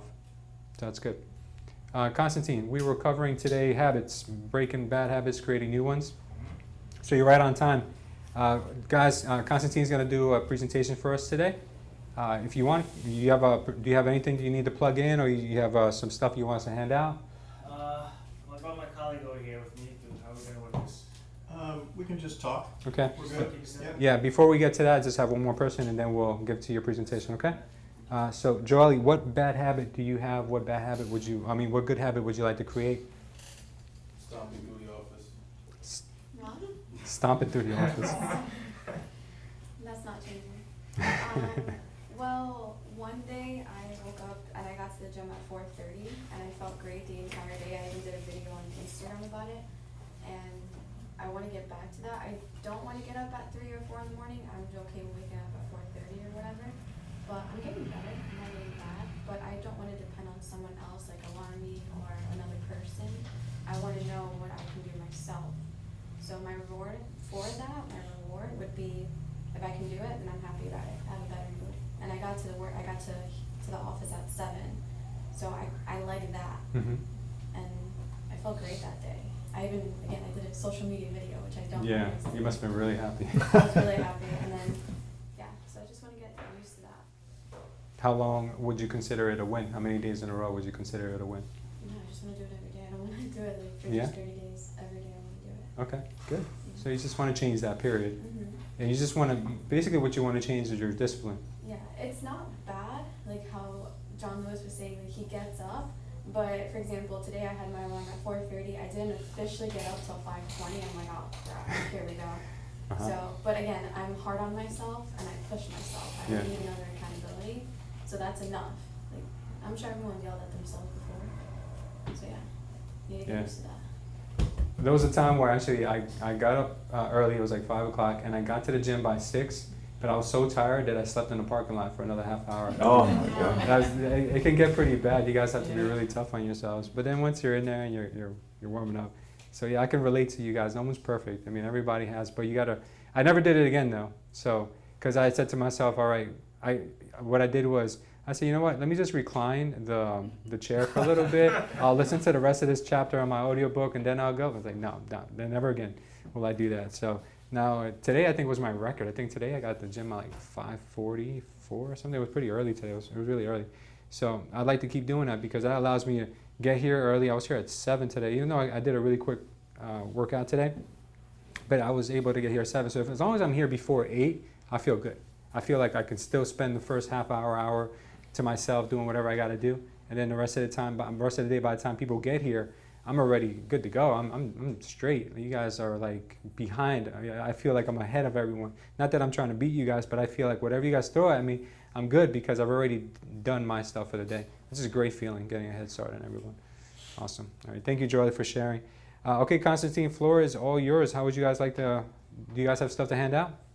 Yeah, I also wanted to add on to that. Oh, nice. If I could. Yes, of course. It's kind of good stuff. Thank you.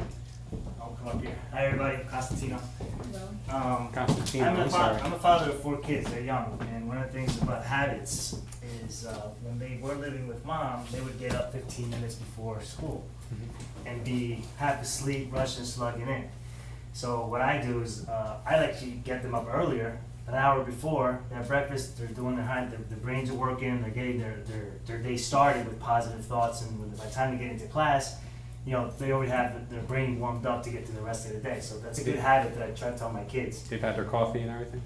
Actually, one of my sons are raisins. Give me a sip of your coffee, Dad. Go ahead, whatever. That's funny. But yeah, it's good stuff to develop great habits. I'm kind of glad I walked in and heard of that. Sure. That's Come on this something- side. That's Come something on. I tell my teams as well, is develop great habits, find new ways to improve your life in general. But you know, when it comes down to business, this is a real estate office. I'm assuming everybody is a real estate agent, correct? Mm-hmm.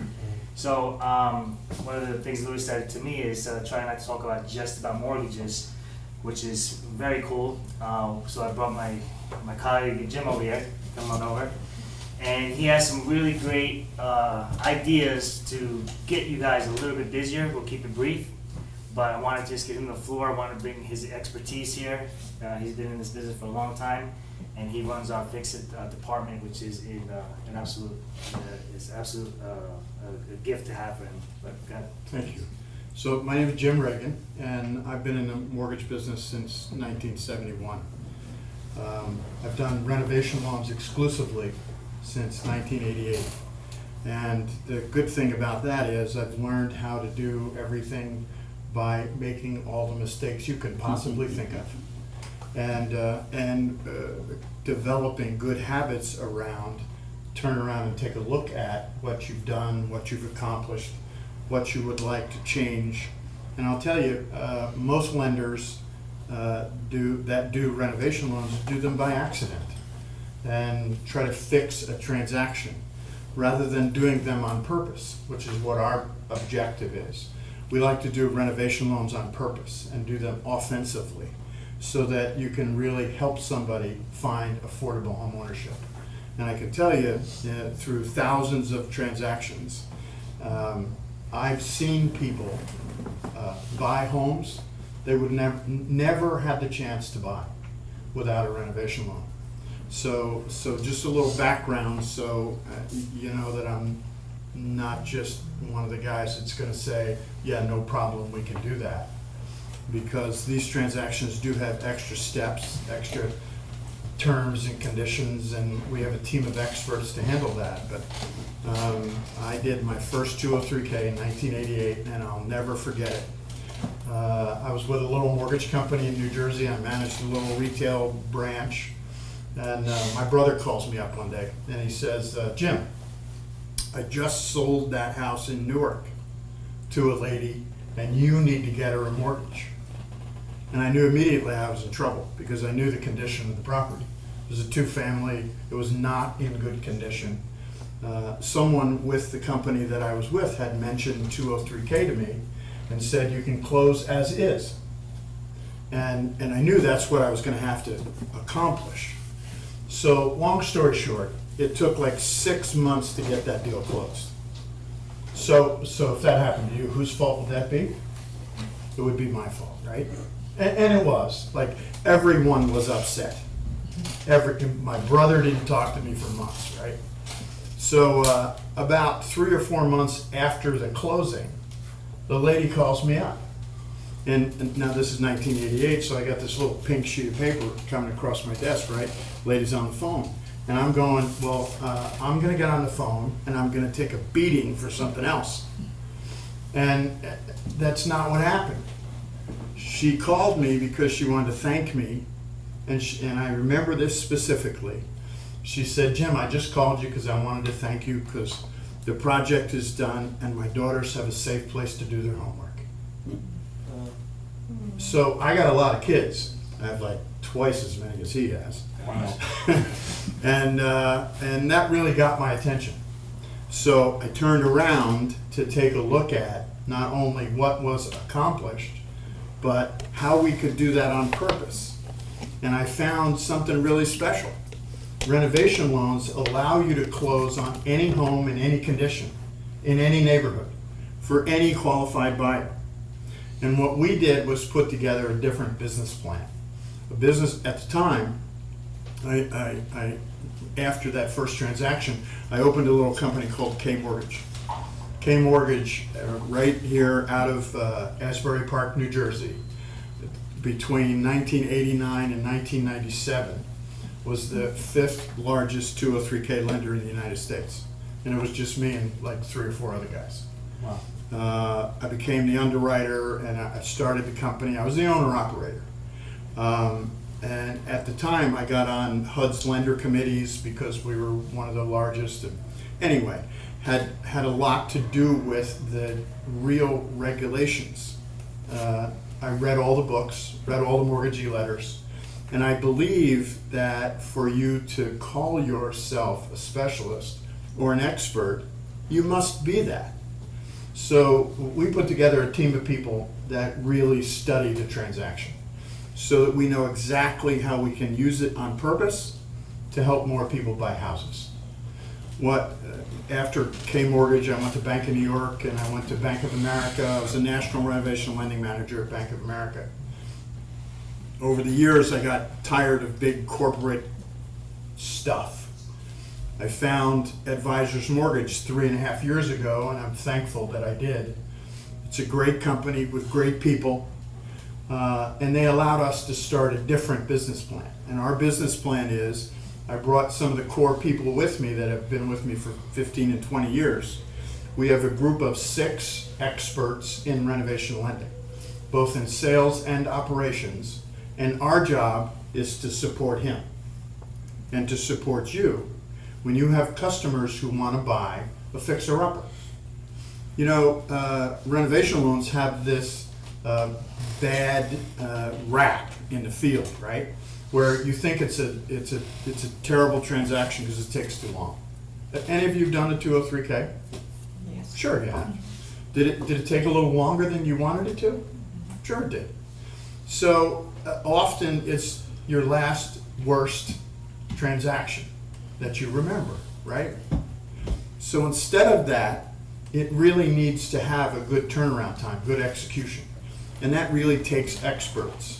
Our job is to, after Constantino finds a transaction with you with qualified buyers, we get in immediately, where one of our specialists will talk to your buyer and get them prepared for the extra steps. Design decisions, choosing a contractor. We chase down the contractor's paperwork. The borrower doesn't have to do that. Inspections, appraisals are different. Many things are different. And our specialists will help get that done. So there's different processes that are going to happen simultaneously with us, not one after the other. That gives us the ability to have a better turnaround time. Our average close for purchase transactions with our loans is 41.16 days. I'm a little bit of a geek when it comes to following that stuff. So it's very important. And what we did was wrap all of the renovation loans into a brand called Fix It Mortgage. Buy it, fix it, love it. It's for any fixer-upper. Doesn't have to be a blown out bank REO that's been standing vacant for 4 years. It can be a perfectly good older home in any of the neighborhoods that you serve that needs a paint job, a roof, a new kitchen. It needs updates. Those are really the primary opportunities for people to buy properties affordably. Because, and you know this better than I do, in your neighborhoods, all of the homes in your neighborhoods, or most of them are 30 years old and older. As an average, 72% of the property in New Jersey is older than 30 years old. More than 50% in this county, actually, is 65% of property are 50 years old. So properties you're going into to list often still have an I Love Lucy kitchen, right? And the young millennials you read about all the time that you would like to cultivate as your buyers, what happens when you show them that house? They turn around, they walk away quietly, right? You don't get the chance to have a sales conversation. If you can throw this into your product lines, then you can have that sales conversation. And one of the things that we do, and again I said we have experts in sales and operations. So this is not just putting together the paperwork. This is really about helping you sell more homes and find more buyers, okay? So do you have any older homes that you have listed right now that really could use a little something to help you, right? So if this was on the kitchen counter, would it be helpful? Because it says home renovations, it says purchase and renovations in one mortgage loan. This isn't going to sell anybody anything, right? But it's going to get somebody to ask you a question. How do I get more information? And that gives you the chance for a sales conversation, right? So if you begin to think about that ahead of time, even in the listing appointment perhaps, if you go in with a little bit of a marketing aid, you don't have to go in with a lot of technology and what is that called, a virtual staging, those kinds of things. They're great, by the way, if you have the time and the attention and the ability to put it together and somebody who's going to sit in front of you for a couple hours. But if you just have somebody you're going to talk to quickly, that you want to show them you're going to do just a little bit extra than the next guy, because they're going to talk to 4 other people the same day. If you do something a little bit extra, it helps you, right? So maybe it can get you that listing. If you have that listing and have this on the kitchen counter, when you do an open house, you're going to have more sales conversations, right? Instead of people going, ooh, I hate that kitchen, I can't cook dinner there, and leave. You can have a new kitchen. Here's how this works. And all of the programs are the same, okay, in concept. 203K, whether it's standard or limited, the Fannie Mae Home Style, the Freddie Mac Home Choice Renovation, Choice Renovation by Freddie Mac just came out like 3 months ago. VA renovation, and we have a jumbo renovation product as well, okay? Any house, any neighborhood, any condition, any qualified buyer, it works this way, mathematically. Sales price plus repairs, that equals the total acquisition, okay? Your buyer gets to borrow up to the maximum LTV of the total acquisition. All right? Conventionally, you can go as high as 97%. FHA, as you know, is 96.5%. So you can borrow against the total acquisition of the property. When we do the appraisal, we're looking at the after improved value. That's how all of that comes together. Any house, the one you have listed, if it needs some work, you have priced it a little bit less than other houses on the street that have been updated, I bet, right? So there's a margin in there, and it's always greater than the cost of improvements. I can only tell you that from my experience. The average equity pickup when someone buys a house that needs some work is about 17%. So somebody's going to be able to come in, buy the house, get the work done, and build up equity. So if you're able to do that, what do you accomplish? Most importantly, you've sold a house that you may not have had a chance to sell to buyers that may not have had a chance to buy. You've built up equity, and somebody can come in to a kitchen they don't like and choose their own cabinets and countertops. Where's the downside?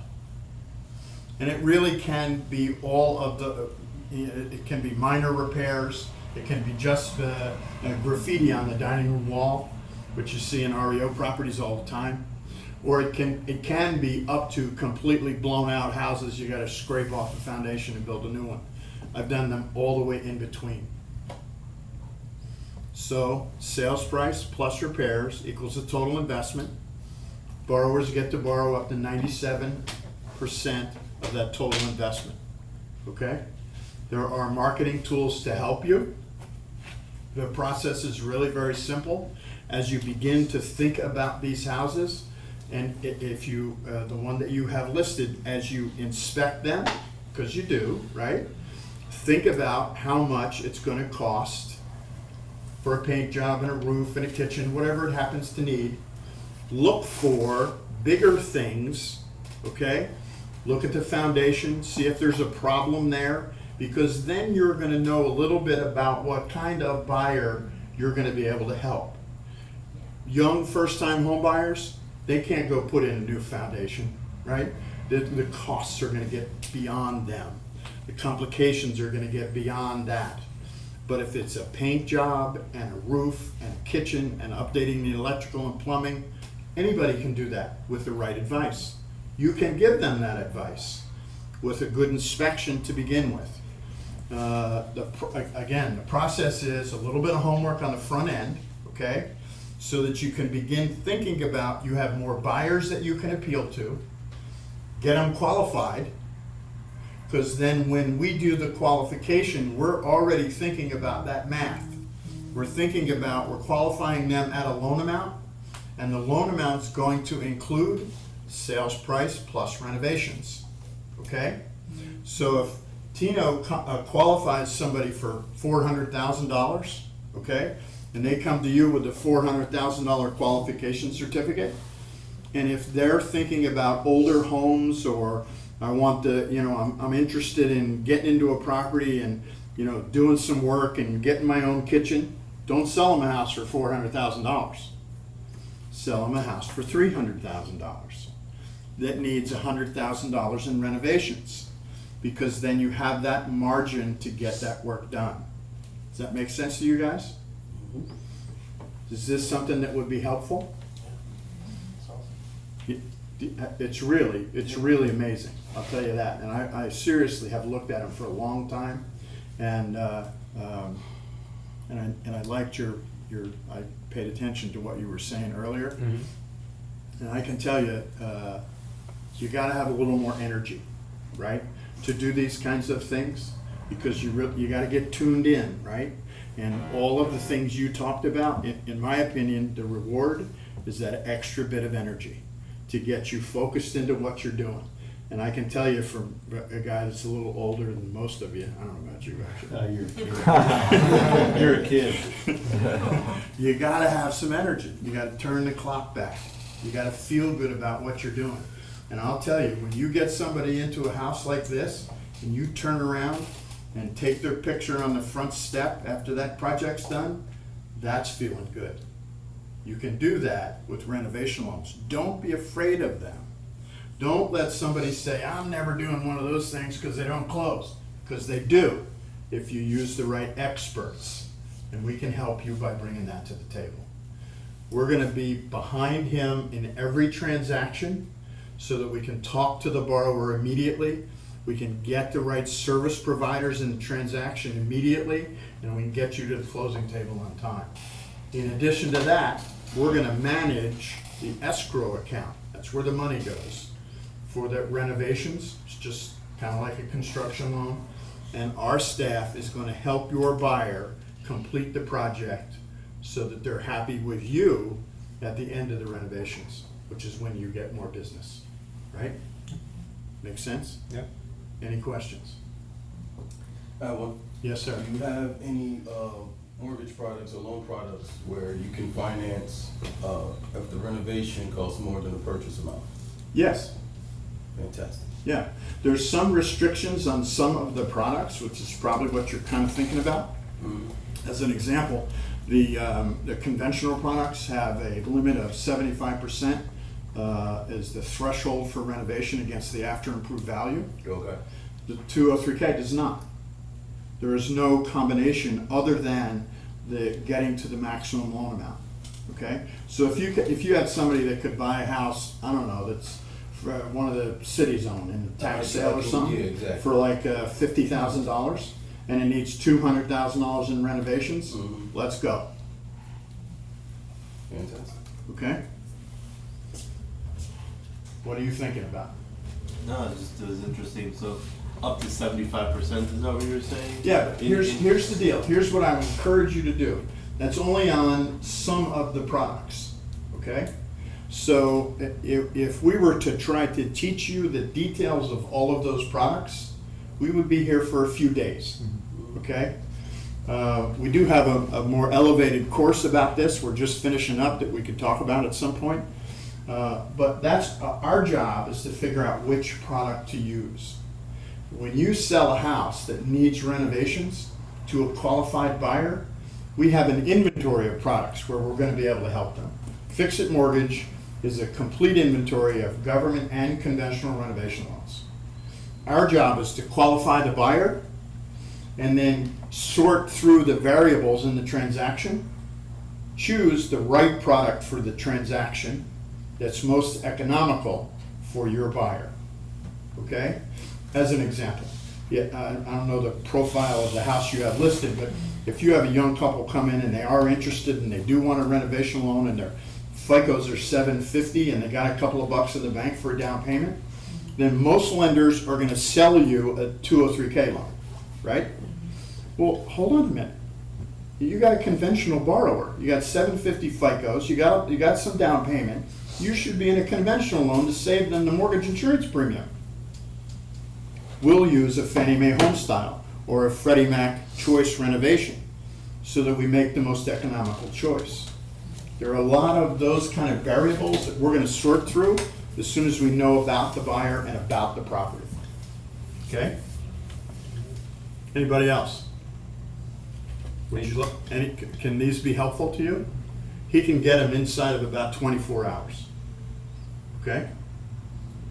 Nice. Awesome. Thank you. Sir? Thank you very much. Really appreciate it. Guys, I just wanted to bring Jim out as just a small piece of the team that I have, the advisors. I'm not sure if you guys know my background. I was with Paramount Residential Mortgage Group for over 3 years.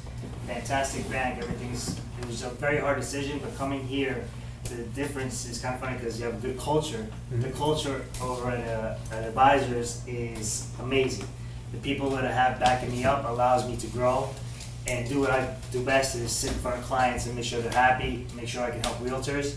I'm working here with the office. I'm providing some leads. I'm not sure if you guys are aware yet, but I want to invest in this office for 2 reasons. One, I know it's gonna, if not already, it's one of the hottest offices around.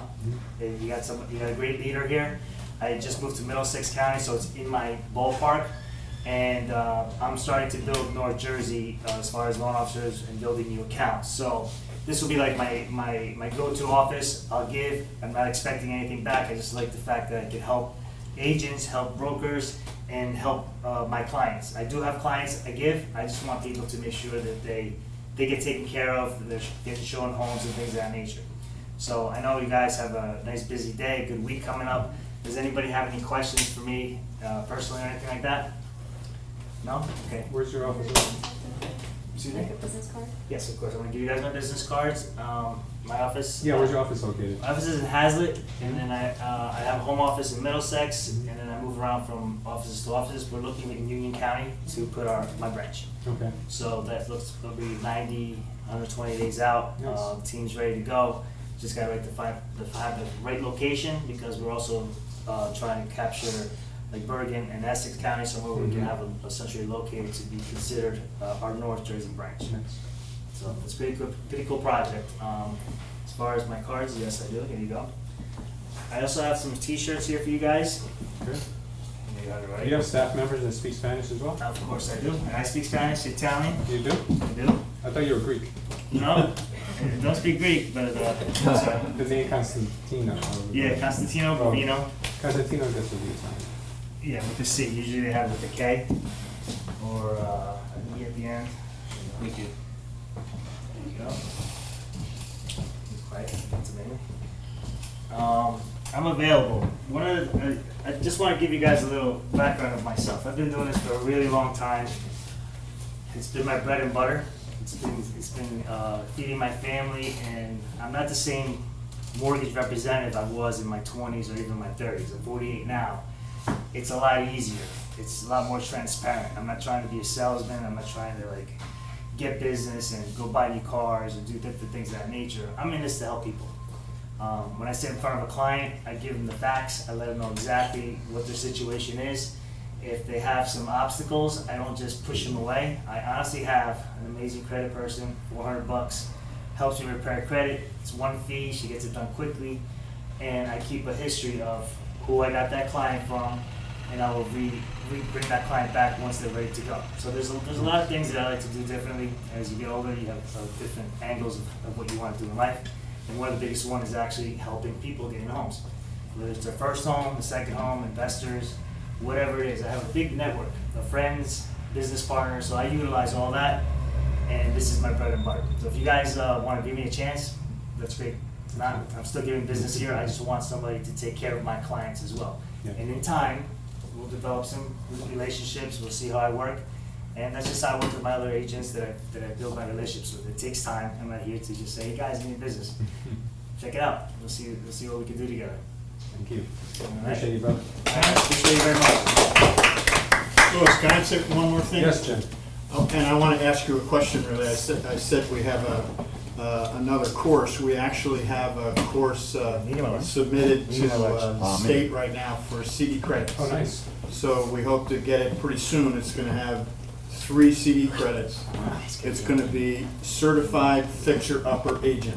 Nice. Would you be interested in knowing more about that? Yeah. Of course, I'm sure the agents would benefit from that tremendously. Okay, good. Thank you. Okay. Guys, I just want to cover something really quick. Constantino is a little bit different in the way he operates because we, you know, as real estate agents, you guys are pretty much at the top of the totem pole. And there's a lot of loan officers who try to get our business all the time. But what makes Constantino different is that he actually invested in us first instead of coming in here with a box of donuts and asking for business. So what he's done is he's actually given us clients and he's given us referrals right through Derek, and Derek has been able to position those people with some of our agents. So it shows that he really is serious about working with us. So that's a really good sign of a business person, someone who gives first. And then you know, that's the way he kind of positions himself instead of coming in and just saying, okay, what do you guys have for me? That's not a good way of doing business, but I see that he actually gets it because, you know, us, we don't just walk in somewhere and just get a listing given to us. We have to work for it, we have to earn for it, we have to show what we're going to do and give before we get anything else. So I think that his values are really much in line with ours, and if you guys have any deals that you can run by him, I'm sure he will take care of it because he's already shown us with his own clients that he's able to take care of clients. So he's kind of proven the strategy already by showing us with his own money. He's putting his money where his mouth is because he gives you guys the client. Now he's expecting us to find him the right house. So he's showing us that, look, I've already trusted you guys can trust me now. So that's a really good thing that you did, and it's a sign of a really good salesperson, someone who gives before they ask for anything. Appreciate that. No worries. I just got another one and I just sent it to Derek. Nice, Derek.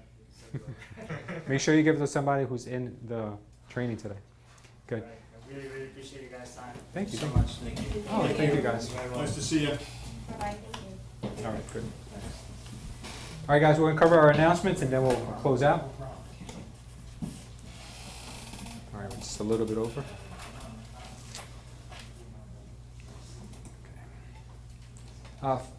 Again, guys, I want to just reiterate this for anyone who wasn't able to make it to our last training. So the space that we're in right now is not completely done yet. We don't have the furniture here yet. We still have little odds and ends to do, but this is going to be our new mastermind space. I like it better up here because we have more light, there's a little bit more energy. I feel that we're going to do a lot better having a space like this. Downstairs is a little dark and doesn't feel as energetic. So I feel we're going to do a lot better up here. If you guys ever need to use it for a buyer's seminar or anything like that, you guys can utilize this space. Now, when it's not being utilized for the mastermind space, we are going to have this designated as our lounge area, so we're going to get some more couches, some more seating arrangements so you guys can work from here. The coffee bar will be available. So whatever it is that you guys like to work from, whatever environment you guys like to work from, it's going to be available here. So obviously we have our space over there that's more like desk oriented. Here will be more couches, coffee tables, and you guys can utilize the TV on the wall, play whatever motivates you. So this is going to be a really nice space for you guys to work from. I will get that fireplace working, so it's going to be in the winter. It's going to be really nice in here. So it's a really cool area. Next, I want to talk to you guys that let you guys know that I will be away from the 22nd to the 30th. So if you guys need me, just call me or text me or email me, whatever you guys may need. I will get back to you as soon as possible because I will be in some trainings. What else do I want to tell you guys? Okay, Tom, when are you doing your dialogues? All right, here's the deal. Like I said, I've gone back to being a salesman. This is not a book. This is a training manual. If you want to learn how to do this business, if you're new and you want to learn how to do this business beginning to end, buy the book. The cost of the book is $40. I'll throw in an hour, or even two maybe, for somebody that buys the book that wants to spend time with me learning how to do it. Wow. All right. After that, it's going to be $40 and $10 an hour for anybody who wants to sit down and talk about it. I'll do it. I'm going to do it on Wednesdays and Thursday mornings, and that could change it. I mean, it could be, it could be Saturday night at 7 o'clock, who knows what's over with. But everything you need to know to get started in this business is in here. I've only been training people, everybody talks about how long they've been. I started teaching and coaching and training people in 1957. That's before anybody in here was thought about, probably, right? So anyway, it's all in here. It's all in here. It's $40 and some time with me, all right? And if you want it, all it takes is 40 green bucks. And I'm going to sell a bunch of these things. I can tell you that. I'm going to sell them. I'm going to sell a lot of them here, but I'm going to sell a bunch of them. I've already sold 100 and some of them in Florida. I know I'm going to sell them. Okay, so that's. Do you have a sign-up sheet for? I have a sign-up sheet. I have a sign-up sheet right here in my. When's your next available? My next available is. Or training that you're planning on having. Let's look a little sign-up sheet. Not tomorrow. I need to talk to y'all about Wednesday rather than today. Yeah. How about Thursday the 19th? Anybody wants to come and to do it? And then anytime next week in the mornings in the AM. My phone number is 908-337-2477. 908-337-2477. Like I said, I know I can help you. There's no doubt in my mind. All right. I'll give you, for example, how many of you prospect call on a regular basis? Anybody? Sir. Yeah, 2 or 3 people, but not the majority. We'll teach you how to prospect call. We'll teach you what to say. I don't know how to prospect call. I don't know what to say. Hey, you get done with me, you'll know what to say. Okay? So that's basically it. If you're interested, I'm going to be around here for a little bit when the meeting's over. Talk to me. Otherwise, we'll do it again next week. We'll talk about it next week some more. Thank you, Tom. Okay? You're welcome, sir. Okay. Lastly, guys, I just want to reiterate this one more time for anyone who wasn't at our last meeting. We do have a new program called Cash Flow Agent. If you want to become a cash flow agent, all you would have to do is refer anyone to work at the Culture Estate office, and you will receive 5% of the office's income every month. Whatever they close, as many deals as they close, you will generate 5% of anything the Culture Estate makes on that individual for as long as you're here, as long as they're here. So that's something you guys would benefit from. Please don't forget to bring it to their attention that we are hiring more agents, and if you guys have some people who you think would be a good fit, remember fit is a big important piece of it, because you don't want just anyone coming because they may not be happy here, or you may not think they're a good fit for us. Guy, do you have your hand up? No. Oh, I'm sorry. Yeah, so guys, please, if you have anyone, just let me know or let them know, and I'll be more than happy to meet with them. Okay, so before we close out, I just wanted to reiterate what we covered today. So guys, remember, today we talked about how we can break old bad habits and how we can create new habits. Now, we spoke in depth about what creates them, and also in depth about how we can create new ones, right? So everyone, remember, today's challenge. Figure out what it is that you're doing because it's repetition and not because you have any voluntary reaction towards it. Try to catch yourself in what you're doing that is not beneficial to you, and find out what is it that you're doing that's good, but you're doing it just enough because that's what you're used to. So if you're used to making an hour worth of prospecting calls, make an hour and a half. If you're used to doing something that's good, such as working out and doing 30 minutes a day, do 45. Like, do something a little bit more if it's good, and then find out what you're doing bad that's not beneficial and try to break that pattern. Break everything about it. Take a different way home. Maybe, go home earlier, later, whatever. Do something different, and it'll create a different outcome. For myself, I didn't get a chance to tell you guys, but what I wanted to change is the fact that I always tell myself I'm going to go to networking events, and I never do. The fact is, because they're usually later in the day, so what I do is I get tired by the end of the day. So by the end of the day, like, I don't want to go there. It's too much traffic. I'm just going to stay here and work, and I'm just going to end my day here. That's always how it goes for me. So what I told myself is that whenever I want to go to a networking event, I'm just going to leave my office a few hours earlier and just go work from somewhere nearby there. And that way I know that I'm already in the area, I'm more likely to go. So, I mean, those are the kind of things that you got to tell yourself if you really want something to change. Is like, what am I going to do that's really going to get me in line with what I need to start doing? So just an idea, guys. So don't forget, find out what patterns you're stuck in and start changing those bad habits. Okay, so we'll close out with our prayer and we'll get out of here. All right. Father God, we thank you once again for having us together in good health and good spirits. We thank you for today's lesson and what we've learned. We thank you for the growth that you have given us and for the growth we're yet to receive. We ask you to look over everyone's health and everyone who couldn't make its health. Take care of us throughout this week that we have ahead of us. Make sure that you make us great followers and also great leaders. In Jesus' name we pray. Amen. Thank you, guys. Thank you, everyone, for coming today.